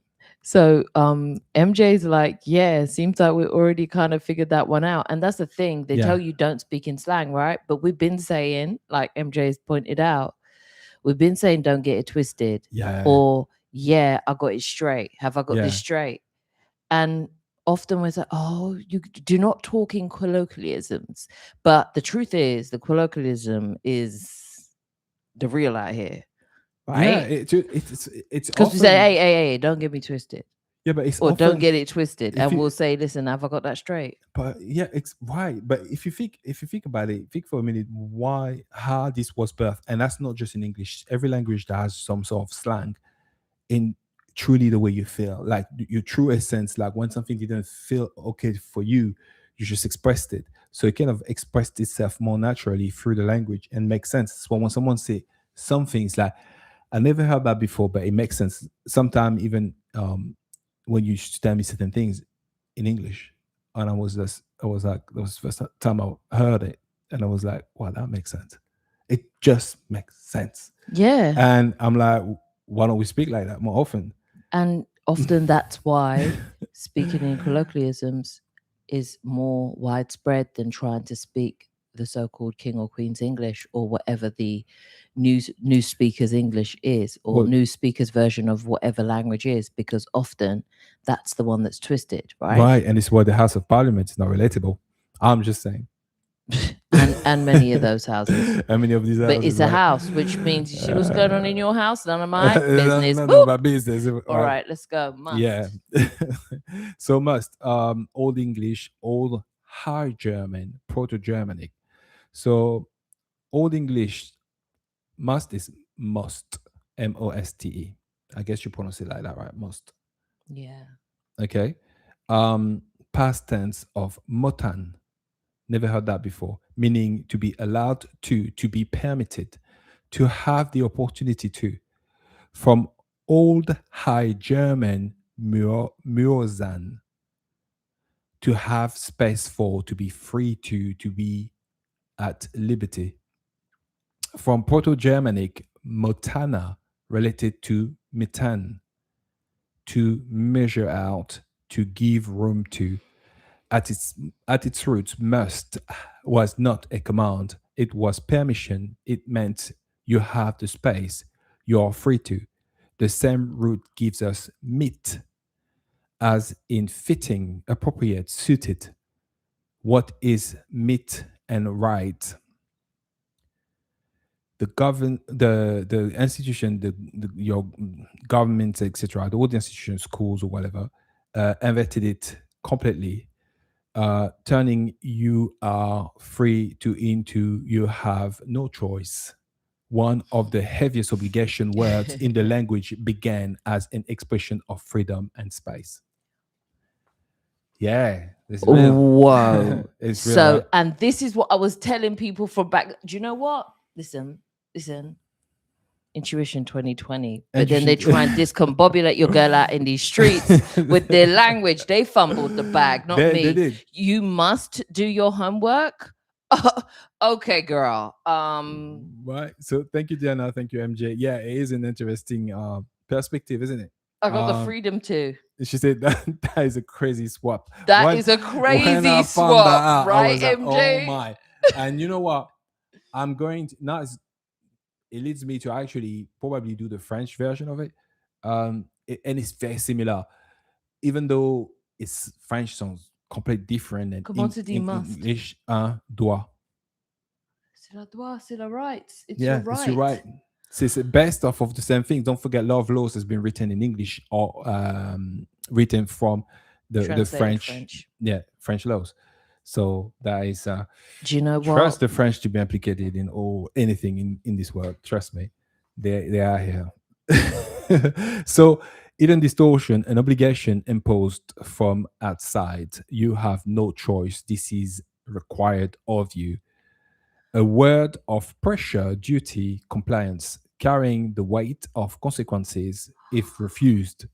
Evidence that your freedom is conditional on performing what the system requires. Okay. Mm. You must. Mm-mm. Okay. So when Go. the unraveling is real. It's happening in real time, folks. So they're like, excuse my facial expressions. Okay. You must pay this bill by this date. No, I've got all the time in the world to do so. That's what I mean. You are free to. You are free to. Yeah, if you so wish. If you, whenever you want. No free rush. To. No pressure. You must leave here now. You are free to leave here now. Yeah. Oh my gosh. But this changes everything. You know, I'm just going to address something that Jay, you said. You say every version of English doesn't have much life to it. It is true. It's not so much about giving power to the language. It's how it's been registered in your vessel. All these years, you go through this programming. How do you interpret it? It's not so much what we're conscious about; it's what you're not conscious of. That's why I'm doing that for. Not to say that that language is powerful or not. It has done what it's done, and it has worked effectively on people because people are actually reacting to things, not knowing now what's going on. But it's based off of that as well. This part of programming. And as our awareness expands, we are going to realize that beyond language is still going to be feeling and resonance behind it. So if we understand that which we are saying and how it makes us feel, we'll understand the resonance behind it. So then when you say something to someone and they'll pick up straight on the resonance behind it, you can then know what can truly offend you or truly not offend you. And you can get straight down to how energetically you are operating and moving in full awareness. Instead of having these words discombobulate you as you see them on the page, like you must pay this bill by this time. No, I don't. Or whatever the hell it is. It's how you're going to react to these letters when they come through the post now. Your reaction this might allow you to have a different reaction, or at least tell your body, hey, this is not what it means. It means something else. Now you're aware. It's part of expanding your awareness. Yeah. Or you were wrong for that. Were you? Were you misaligned for that? And you say, was I misaligned for that? Well, I had information that I don't have. I mean, I didn't have at the time, so I only reacted from the information I had. When you have a true understanding of the words, though, and if you're going to use them anyway, you may as well overstand them. Then you can now decide in full awareness how you feel about them being used towards you, or how you feel when you use them. Absolutely. So I'm gonna push through the last part of it. So we got a newcomer, Nail Empire. Hey, welcome. Should do welcome as well. See what you truly mean. Oh yeah. Revenue. Same. I never say that word right, but I ain't changing it. No, no. It's all right. It's all right. I'm not changing it. So the frequency, the actual truer frequency of it is an inner recognition of alignment. I am being called towards this by my own sovereign knowing. Permission from your own field. You have the space. You are free to. A sovereign choosing, not an obligation, but a loving response to your own truth. So instead of saying, I must do this, you could say, I am choosing this because it aligns with what I know to be true for me. I have the space and the freedom to move in this direction. My sovereign knowing is calling me here. I am free to follow it. So when you say I must get home for 5 o'clock, it's like I'm free to get home for 5 o'clock. Yeah. I'm giving my space. Yeah. I'm giving myself the space to get home by 5 o'clock. Yeah, and I think what's essential, it's you align with what you say. So if you meant that you are, say, restricted to and you have to, then say that. But begin to choose the words with full knowing, because it will shape your reality and it will give you a different experience. If you keep on doing the same things, then you will have the same experience. But if you begin to change that, you will see the unfolding of it. The loop. Absolutely. All right. That was beautiful. Thank you. Welcome. Yeah. Pleasure. I enjoyed that. All right. I'm going to move on with these readings right now. So if you're here and you're still resonating with what's going on, I'm going to jump into some collective readings. A few things coming through. I have today with me. Can you pause just quickly? It's just quickly. Nell Empire, thank you. We're glad that you really enjoy watching us. Thank you. And MJ, I know you mentioned that you're looking forward for so that ebook to come out about the words. Yeah, as soon as it will be out, we'll let you know, guys, in the community post. You'll be aware of it. Yeah. Or there is a space where you can go onto our website and you can join a newsletter that we're going to have coming up soon. We are not going to be bothering you. I do not have the time or energy to. It's going to be a once a month thing or wheneverly. You feel me? Sorry. You feel me? I ain't got time to be posting up on all the things. We'll do the catch up where we can catch you up. This is how we are here. Okay.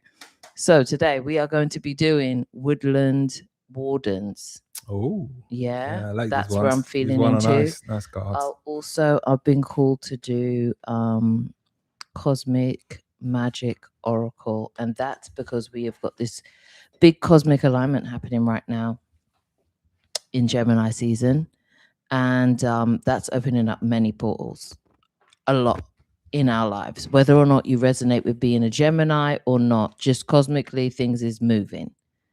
Everyone's feeling some sort of shift happening in their life one way or another. Things are taking. You can call it what you want to call it. We ain't got to put a name to it, but the feelings, they're all the same. So we're going to read into that. And also, I feel that there's some sort of around there's two things coming up. There's definitely a movement with some love reading of sorts. So whether that is singular or people finding their people, whether that's platonic or surrounding partnerships, divine partnerships, platonic and non-platonic as well. So I'm going to let you pick for yourselves. So it's going to be via crystals. If you resonate with a certain crystal that I pick, then that reading can pertain to you. Take what fits. Don't try and force anything to fit. And let's go.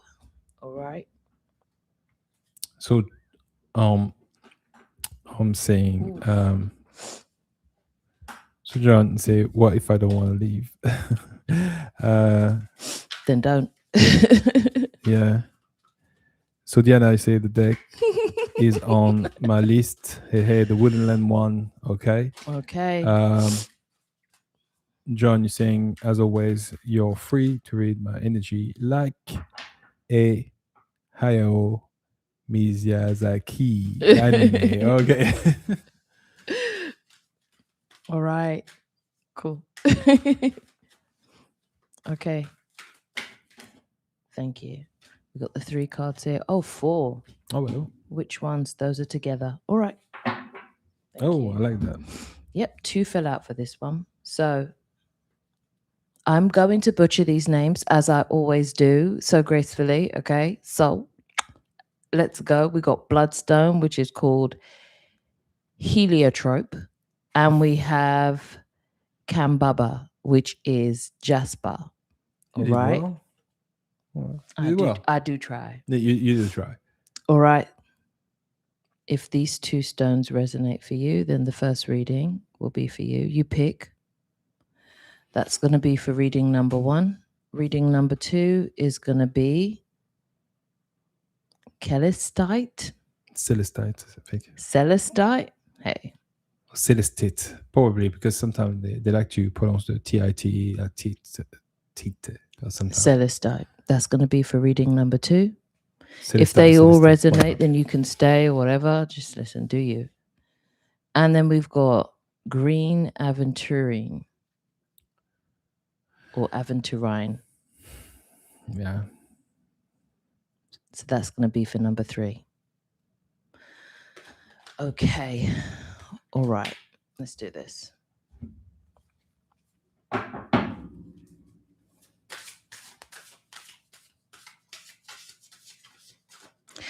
Why do I feel like that's going to be ancestral? But it is. All right. That's it. A lot of ancestral stuff is coming up with this. And I'm talking like for the energies for number 1, reading number 1 for Bloodstone and Jasper. There's lots of energy surrounding closing out cycles ancestrally. Let's see that. Okay, 1414 on the clock. Definitely ancestral. Can't even call it any other way. All right, and we're going to take 2 from the woodland.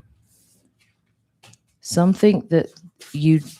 All right, there's something that they want you to see for sure. Okay, something that they want you to see. Coming through, and 3 from the tarot. Thank you. All right, ancestrally, something that you are meant to see right now, that you're ready to see right now. I'm definitely getting the energies of people being able to close out things ancestrally and move on. Okay. So I'm saying, Nell and Pi is saying, oh yes, I say Celestite, I guess, Celestite. I'll show you again. Look at this beautiful one, right? There we go. And then the third one. What's the third one? Nothing but truth. The third. The third one is green Aventurine. Green Aventurine. Okay. All right. Go ahead. So we're doing for card number 1, which 2 fell out, and that's the Jasper and the Bloodstone. All right, so the cards have already been pulled on these. So we're going to start with the Bloodstone. It's called the immune stimulator. All right. Now, for the mind, it supports courage, aids mindfulness, and promotes idealism. And for the spirit, it cleanses and regenerates and re-energizes the aura and chakras. Now, for the Jasper, for the mind, it aids endurance and enhances wisdom. And for the spirit, it removes karmic blockages and programs. So fitting. That's why the ancestors are coming in. And really, I'm going to keep it 100 with you. I didn't ever really rock with this whole ancestors thing. I was kind of like, okay. But as of late and as of these shifts, a lot of them have been coming in strongly on a heritage level, because so many of us have come to close out certain cycles on behalf of the instances or the people who came before us and are holding on to certain programs and wish to release them energetically and did not take the chance to when they were here for their cycles. All right. So on a cosmic level, we're getting 28 relevant, 37 relevant. We're getting a lot of movement and motivation and nurturing. Okay. So what's coming through is right now we're going to be having whoever this is for is going to have an opportunity to be able to move forward when it comes to how you nurture your bloodline. That's why the bloodstone came in. Okay, fine.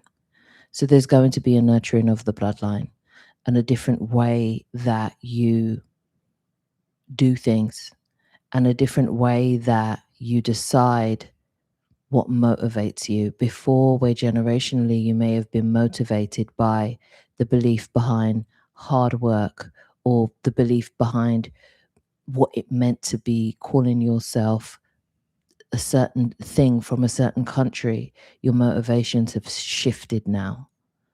Your motivations for your bloodline, for the way that you move, for the way you show up energetically, has now shifted to more nurturing that which comes after you, whether that be on for your environment, for the people who are in your environment.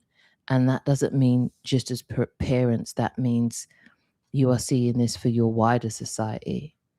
So we're getting this energy turning up. Okay. So this could be for people who are teachers, people who are carers, people who are guardians or have guardianships over even lands. Like I'm seeing gardeners here, people who are choosing to turn up, farmers here, people who are choosing to turn up differently to how generations before them had turned up, to nurture in different ways. Your motivation for how you show up with the nurturing energy has changed, has shifted. What is it they are to see coming? Starting over. So we're getting the snake and the fern. Okay. And this is the energy of starting over. The energy of starting over is, okay, what they want you to also see is this is your chance now to do what you're doing. Move forward in this. They never got the chance to start over. They never got the chance to, well, correction. They're saying we got the chance, we didn't choose to. They're owning it now. They never chose to do the things that you're choosing to do. And if you feel like life is whooping your ass right now and you choosing to do differently to past instances of yourself or your generationally, that's only because you are choosing something that they did not have the courage to choose at the time. And where we can say life was different, yes, it was, but life is different today as well. Everyone has their own level of struggles, and we cannot put one up against the other. Life whoops your ass accordingly to your timeline. It doesn't make you less courageous because you've got a computer in the background. And that's them, not me. They're saying, well done. What do you not see here? The starting over. Patience and happiness. That's what's come through for you. Patience and happiness. That's what you're not seeing right now. And with this snake, as the snake renews and sheds the ways of old, you are to have patience for that cycle, to allow it to shed. Now the decision has been made to shed and to renew that which doesn't serve you. There'll be a process of that shedding. And in the patience, know and hold true to the fact that happiness does await you. That's what resides on the other side of this transformation, this renewing, this new way to go, this new means of motivation. You will thrive in this. What else have we got? Partnerships. There's a new partnership coming in for you, and there's a new sense of balance here. Definite new sense of balance. We have the Knight of Wands and the Two of Pentacles. If you see, they're both balancing here, but it's a divine balance that you've been able to strike in the way that you're doing this, in the way that you're moving ahead. And the way that it's going to show up is in a way of what you grow now, what you have been able to achieve through this is untouchable. You're taking it to a place where, again, Seven of Wands, you are protected in this energy, in this new energy moving forward. You do not have to think about or worry about how protected you're going to be in this new state of form or this new way to go about things, how safe, your safety, your energetic safety. And a lot of the times, these things that you're dropping was kind of based around how fearful you are, was how God-fearing you were, how fearful you were of things was a result of how you lived and how long you lived. You're dropping those things. You know that that's not true for you and for your new way moving forward. There is happiness to be struck in balance. And that balance isn't set in survival mode anymore.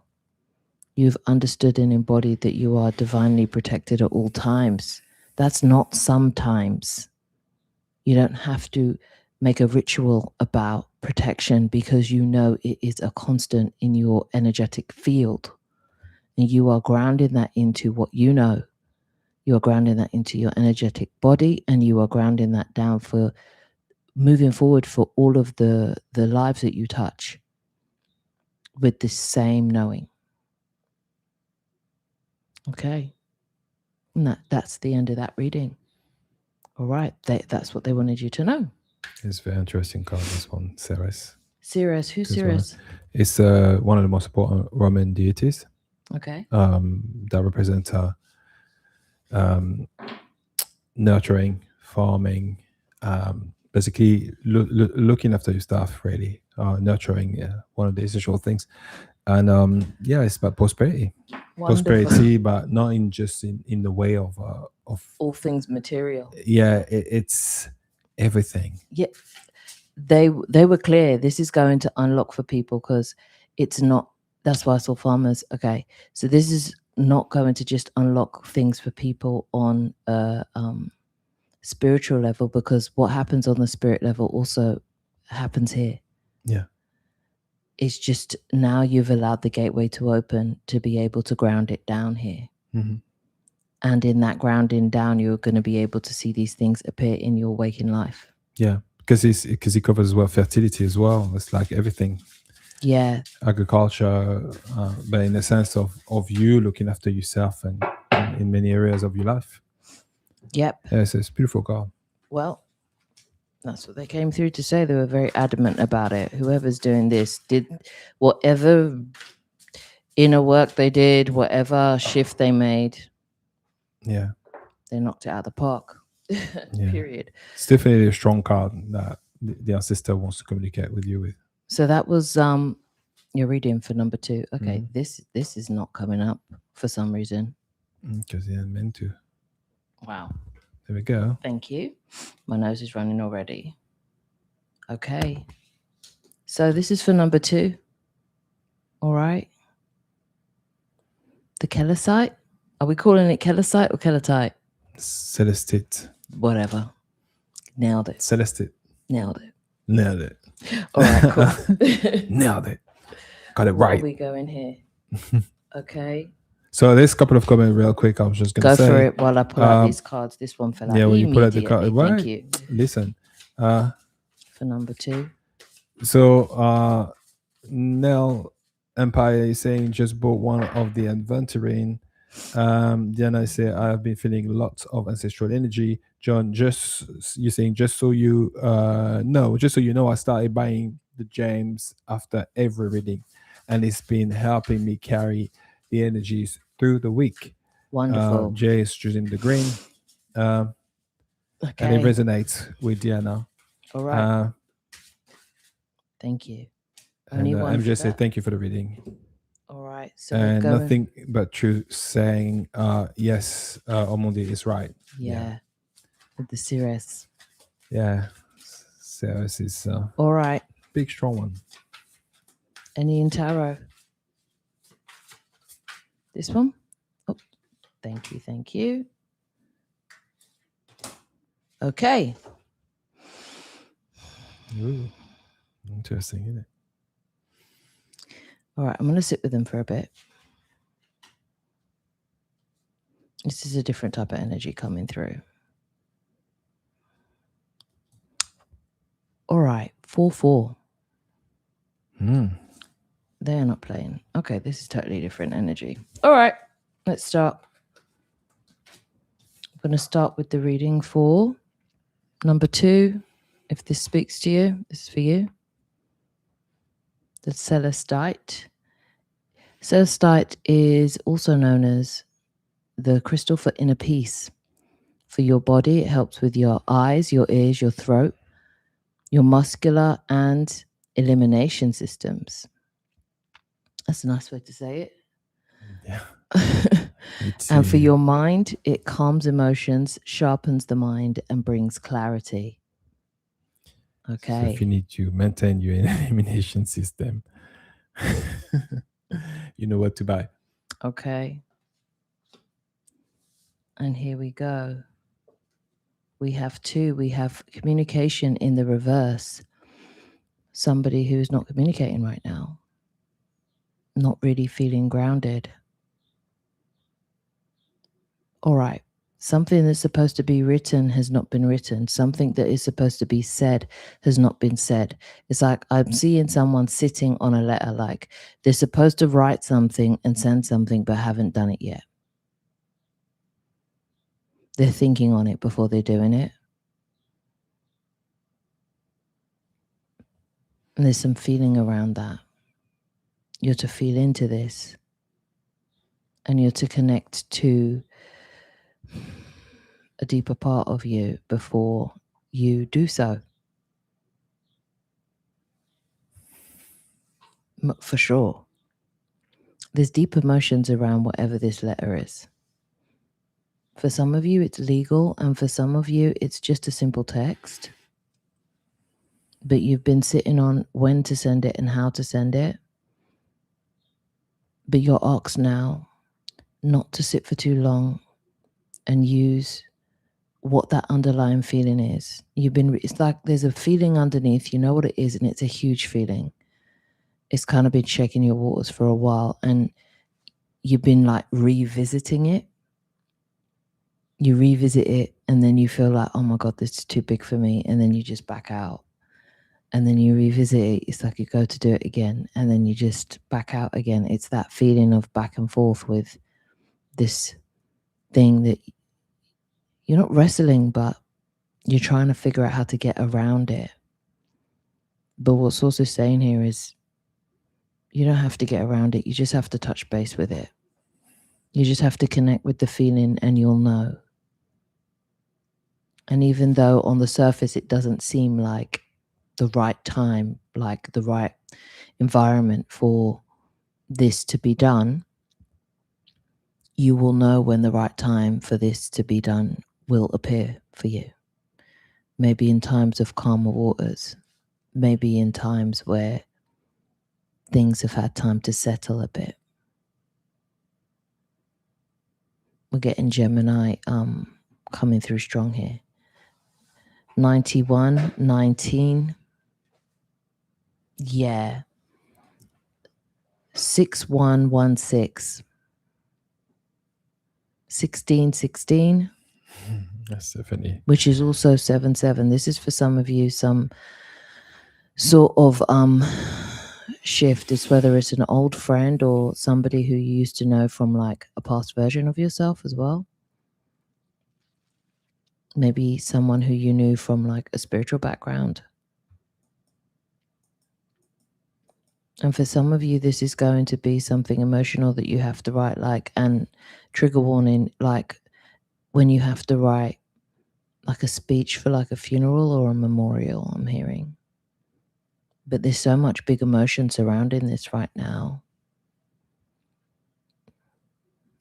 You really want to be as graceful as possible as to how you present it.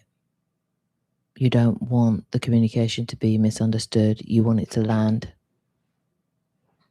Okay. Now, the card I've picked here from the Woodlands is Nourishment. Nourishment, but I'm called to actually read it out. So if you want to read the comments while I get that together, please. Neil Umpire say another Diana. I rarely see that. Synchronicity, isn't it? Diana is saying that's a crystal I'd want to wear every day. Nothing but truth. You say celestite, calmness and inner peace, meditation and relaxation, communication and self expression, connection with higher awareness and intuition. Uh, now, Diana, you're saying, wait, who's the other Diana? LOL. But yes, my name is not anywhere, never was able to get anything with my name on it growing up. It Yeah. bees like that. Bees like that. Can We've you got imagine Shamel? Not happening. Omondi, Omondi, what? Not happening. Not happening. Not even Ju- Shem, right? So Juliana said, keep on going. yeah, Juliana said the same as well. Yeah, there's not been any Diana Julianas. as well. Okay. So there's two There's Diana then. Diana and there's Diane, if I'm Oh, right. you Diane as well. Okay, I get Yeah. it. Oh hey, awesome. Yeah, spelled the same. Da-da-da-da. Okay. Lovely. But I've got capital A. Okay, I get it. Synchronicities. Yeah. Nice. Okay. When I watch, I feel a sense of peace. When you watch, I guess talking about the reading, isn't it? All right. Yeah, I think we're done there. So this is nourishment. Antelope are associated with community, traveling in large herds. They walk together and work together to detect predators, locate food, and care for the young and old. This way, the group supports the thriving of each individual. Likewise, gold sheaves of wheat are ancient symbols of prosperity. So this is the antelope and the wheat. A relatively easy grain to grow, store, and convert to flour, and a staple crop all around the world. Wheat is closely associated with wealth and abundance, and together, the antelope and the wheat call us to nourish ourselves and our communities. In the upright, you are feeling fulfilled, nourished, and secure. Celebrate your good fortune by sharing it with others in need. Invest in your community and ensure that you are supported in leaner times. This is what this is about here. What fills your proverbial cup? All right. For some of you, a lot of this letter that has to be written that I'm seeing is definitely legal letters, or letters to loved ones that you're supposed to have a conversation with that you are finding hard to have face to face. So you're deciding to go the letter route about it. Big feelings. Also, the two tarots that support this are the Four of Wands and the Emperor. Okay, let me cover up the titty here. There we go. We're getting the Four of Wands and we're getting the Emperor. That's 4-4. And for some of you, 4-4, 1-4-4, or 14-14 is relevant. But this is definitely something to do with family and nurturing. But what you are to know right now is you taking your time with this is all fair and well, and they are big feelings. So you are to follow your feelings as to how you move forward with this. What you want is a stable outcome. What you want is a loving outcome, and you can achieve that. You know how to achieve that. You have a deeper knowing. And you have to come at peace with the idea that maybe that is not what the other person may want right now, or they're in a space where they're not ready to hear the things that you want to say or see the things that you want to reveal to them. But inevitably, it's coming from a loving place, and it's coming from a place that's already healed, and a place that wants togetherness over brokenness. And this is a time where you are to step into moving forward with this. With that Emperor energy, you are the master of your spiritual strategicness, I'm hearing. How you move forward in your life. You've done this many, many times before. You know how to have these so-called difficult communications or conversations. You are very equipped in how to do this. And this is the universe supporting how you do this. You have to feel into it. This has been done many times before. And I know this is a big deal for whoever this is. A huge deal. Colossal. Okay, correction. Colossal. But you know how to maneuver through it. You will be supported energetically with this. You have to go with your feelings, go within, and say the things that are big to say. But you are supported in doing so. Definitely. Okay. That was the end. That was a big one. This is quite like, it's a big thing to say and it's a big thing to do. It's no small feat, but the emperor can do it. So tap into that inner emperor. Okay. Thank you. Number 2, card number 2. So I see there's a few mentioned about having a unique name, not being able to actually have personalized things, growing up with your name on it. And you used to see so many James and Jamies and Jacobs and Jennifers, right. And with Sally's and all the other. Sarah was a good one as well. They'd always have Michael. Something with Michael was always one. And then they could always get something. Same here. I used to get so annoyed. I was always the only one who couldn't find or get one. When so is Juliana. So Juliana says, standing in your truth. No, that's another thing you're saying. Staying in your truth. It's so nourishing. Yeah, but I know earlier you say I would always look, to hoping one day that I would see one. Right out. I think a lot of us were in that situation more than what we think, actually. Yeah, we weren't the only ones going on the school trips and coming home without the name plaque. So Juliana say beautiful about the reading. Okay. And Diana is stunning. So. All right, great. Thank you. So that's the third one now? Yep, this is the third one. A little shift in energy. Hang on a minute. Let me take a sip. I'm going to try. All right. This has something to do with relationships, period. Okay. If it gets personal, it gets personal. I'm not in the business of beating around the bush when it comes to readings. Don't be offended. All right. For your own sake. All right. Green Aventurine. This is for card number 3. If the green Aventurine, hit different with you and you feel this is for you, then this is for you. Okay. This is infinite possibility. That's the energy of this crystal. In the body, it benefits and supports the spleen, the eyes, the kidneys, the adrenal glands, the lungs, sinus, the heart, muscular system, and blood pressure. Wow. Okay. Already getting some stuff. Okay. And for spirit, it activates and promotes the heart chakra. It's beautiful. This is definitely for matters of the heart. But what I saw is also this is platonic and non-platonic. Okay. So the first 2 cards to fall out were rest and passion, but in reverse. Okay. So 3, 1, 4, 4, 4, 3. 4, 4, 3 is coming up. Why is this in the reverse? Let me know. Someone isn't. Okay. I'm going to just say it as it is. If you've lost what it is, your connection to your passion, or feel like the passion has left, a lot of this is down to someone just simply being tired. You're not to read into it as anything more than that. They're not allowing themselves the rest.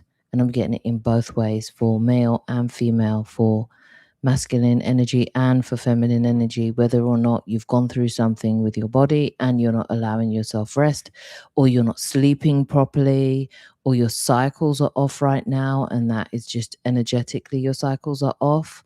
It's pulling the passion or the ability to share your passions with yourself, your life, or show up energetically passionately, whether that be in your love life or your platonic life, or just how you showing up. It's just a matter of rest. and you're not getting it, or you're not giving it to yourself. You're having those restless nights. You're not loving into yourself as far as that's concerned. Whether you keep on waking up at crazy hours, or you're not having enough things that replenish your energy source, or you're just simply depressed right now and losing that passion for life. What is this surrounding? Thank you. Thank you. Okay. Okay.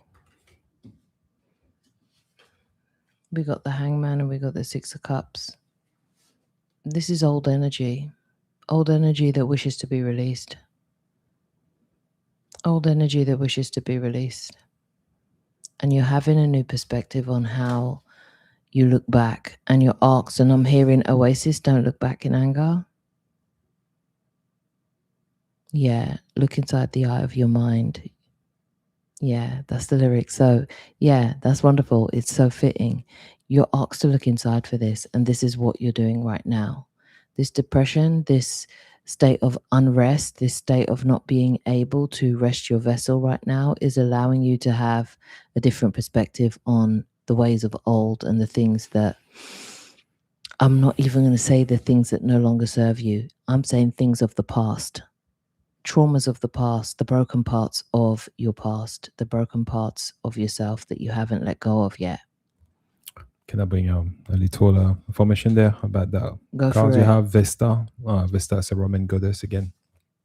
Symbolized, Vesta symbolized the sacred flame, the home and family, stability and continuity, protection of the household and community. Okay, I'm going to show it in the upright, but this is what it was serving. So you know. And when I'm talking about the ways of old, I'm saying the things that you are looking back on. And this is a lot of the shift that's happening right now. This shift is a lot of old shit's going to come up, guys. I don't know, there's no other way to say it. A lot of old shit that you thought you were done with is going to come up, and it's going to come up in sometimes the most inconvenient moments. You'll find yourself up at 3 a.m. thinking about some bullshit from the past. Thinking about that one time that someone knocked your tooth out, or that one time you scuffed your knee and someone just wiped it instead of actually giving you a plaster, or that one time that you said the wrong thing and the person didn't really forgive you, and you missed out on a friendship, and you're kind of mulling over that thing again. You're beating yourself up for that moment. All the things I'm hearing, they're coming up, and they're causing this unrest in you, and they're causing the pulling on your most, on your passionate moments, on your ability to move forward with the passions in your life, in your ability to be passionate with somebody, and in your ability to be able to be intimate at times with somebody. And that's okay. And you're putting yourself in a position now where you think you have to choose, like it has to be either or. Like, I'll sort this stuff out and then I'll get back to having this relationship, or I'll sort this stuff out and then I won't be depressed anymore. Once I think this through, then and you're being asked not to see it either or, and see it as an all. You don't have to wait to be a cookie cutter version of yourself to be able to deserve to move forward. And right now it's coming up because this is an opportunity for you to just walk into what that looks like in real time. I'm not perfect, but who said you weren't perfect? These old things you're mulling over at 3 o'clock in the morning. You're tired. You're not rested. You know this. Just say, I'm not tired. I'm tired and I'm not rested, and it doesn't feel right now. But that's okay. I'm not passionate right now, and that's okay. I can't be intimate right now, and that's okay. because these things are coming up, and they're coming up as an opportunity for you to let yourself off the hook. Let yourself off the hook. Stop looping on these things. And you're starting to see that now. And we've got the Page of Pentacles as well with that. And this new perspective is giving you a new opportunity, a new beginning, a chance to start another story, to seed another narrative, to seed another way forward, to seed different possibilities. Okay. Again, flipping out. And this was the third card to come through, nurture. Yeah. You have to nurture that which was past.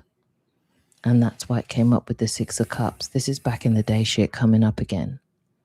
Nurture that inner child, peeps. Forgive. Let it go. Let it go. It's very funny that it's actually that card again, which should represent agriculture. When you farm, if you've got an issue on your crop, worrying about what happened in the past and why that took place, it won't help. What helps is to sow right behind it and think ahead. Nurture. Nurture, yeah. I'm hearing torn. Oh my gosh, I'm going to butcher her name. It's right on the tip of my tongue. I'm all out of faith. This is how it feels. I'm cold and I am shame. Lying naked on the floor. Okay. We got the chickmunk that fell out. Success. Okay. A lot of you are in deep depression about this. But okay. And that's lovely. All right. I love the way that the universe works. Alvin and the Chickmunks, Dees. It's like Alvin fucks up all the time, yeah? He does. He's a mess. He's a mess. He's a mess in real time, but somehow they pull through. They're always successful. And it's funny because the back of this card is literally bent. It's torn. You know, it's very funny. But yeah, it's that. It's this energy. That's what you're asked to do. You will be successful at this. It doesn't matter how deep you feel you are in the unrest, in the depressed, in the loop. Something new has been seen and something new has been seeded. And you are to just leave space for it to be grounded down and grow. I see a few comments here. So Juliana is saying, how do you go about releasing it, Diana? And Creo says something relevant. 3 a.m. is the worst time to start thinking about unresolved stuff, or is it the right time to deep feel into it? Go through it. Yeah. Go through it. Just go through it like a bag of chips. You know how you be just opening a bag of chips and before you know it, it's finished?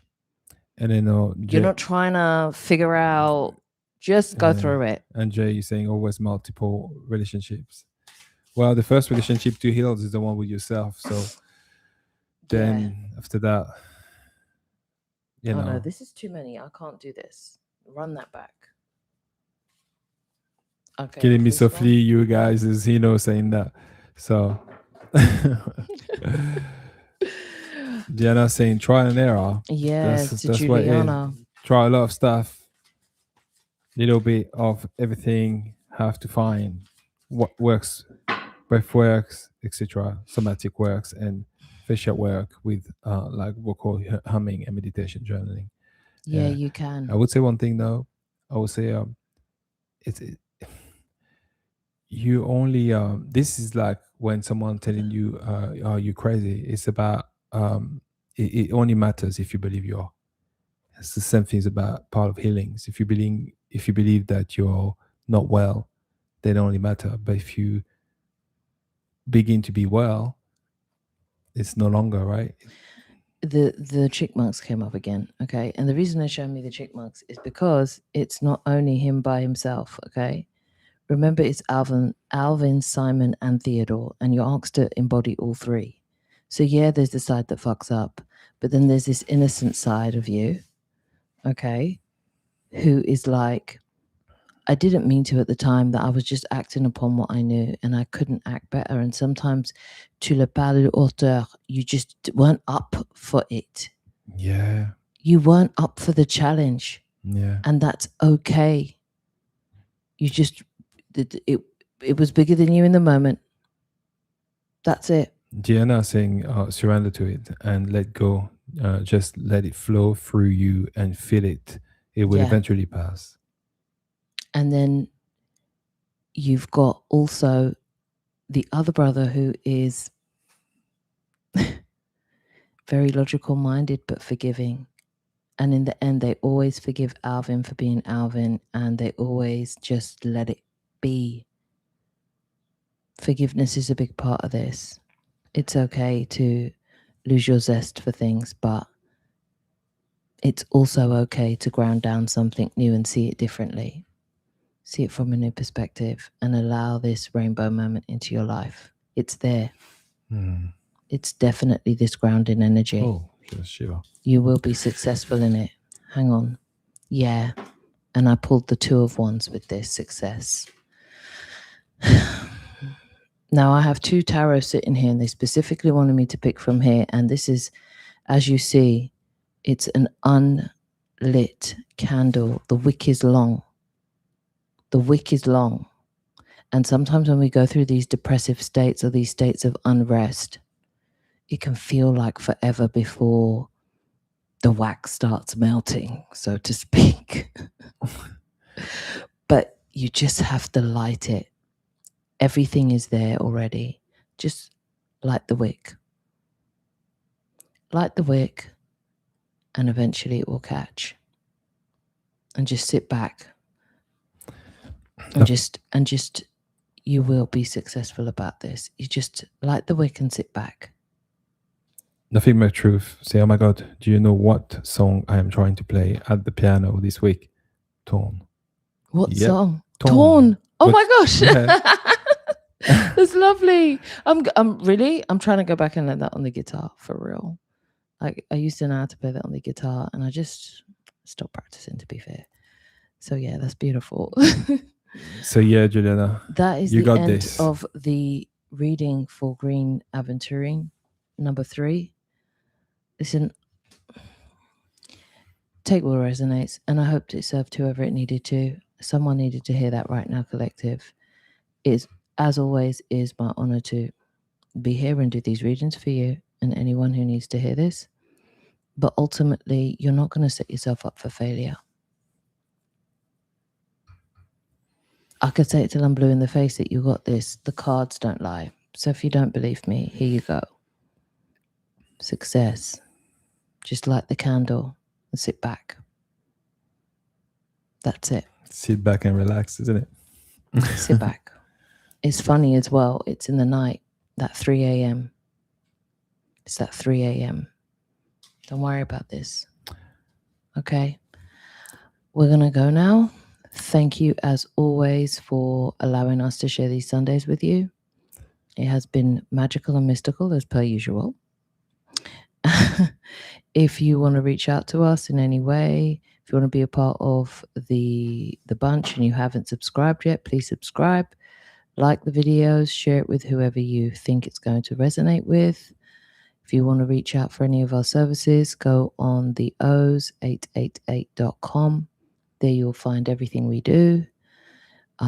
Go to the shop and you will find all of the things we have on offer as far as our books, whether it's the pillars, whether it's the commands, audiobooks, different things that are there and available.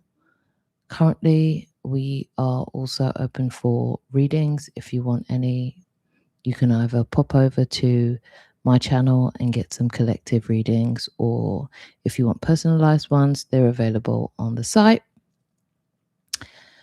We will see you next week. We look forward to our normal chats, the things we have going with other people in the community, frequency asked questions that we have with Blessed and Corey coming up, and everything else that we have coming up. Thank you so much. It is always a lovely time with you guys. Yeah. Thank you. Thank you, everyone. Thank you. And much love, and we'll see you next Sunday. Yep. And yeah, hugs as always to whoever needs it. Yeah. Yeah. As always, much love. Bye-bye. Bye.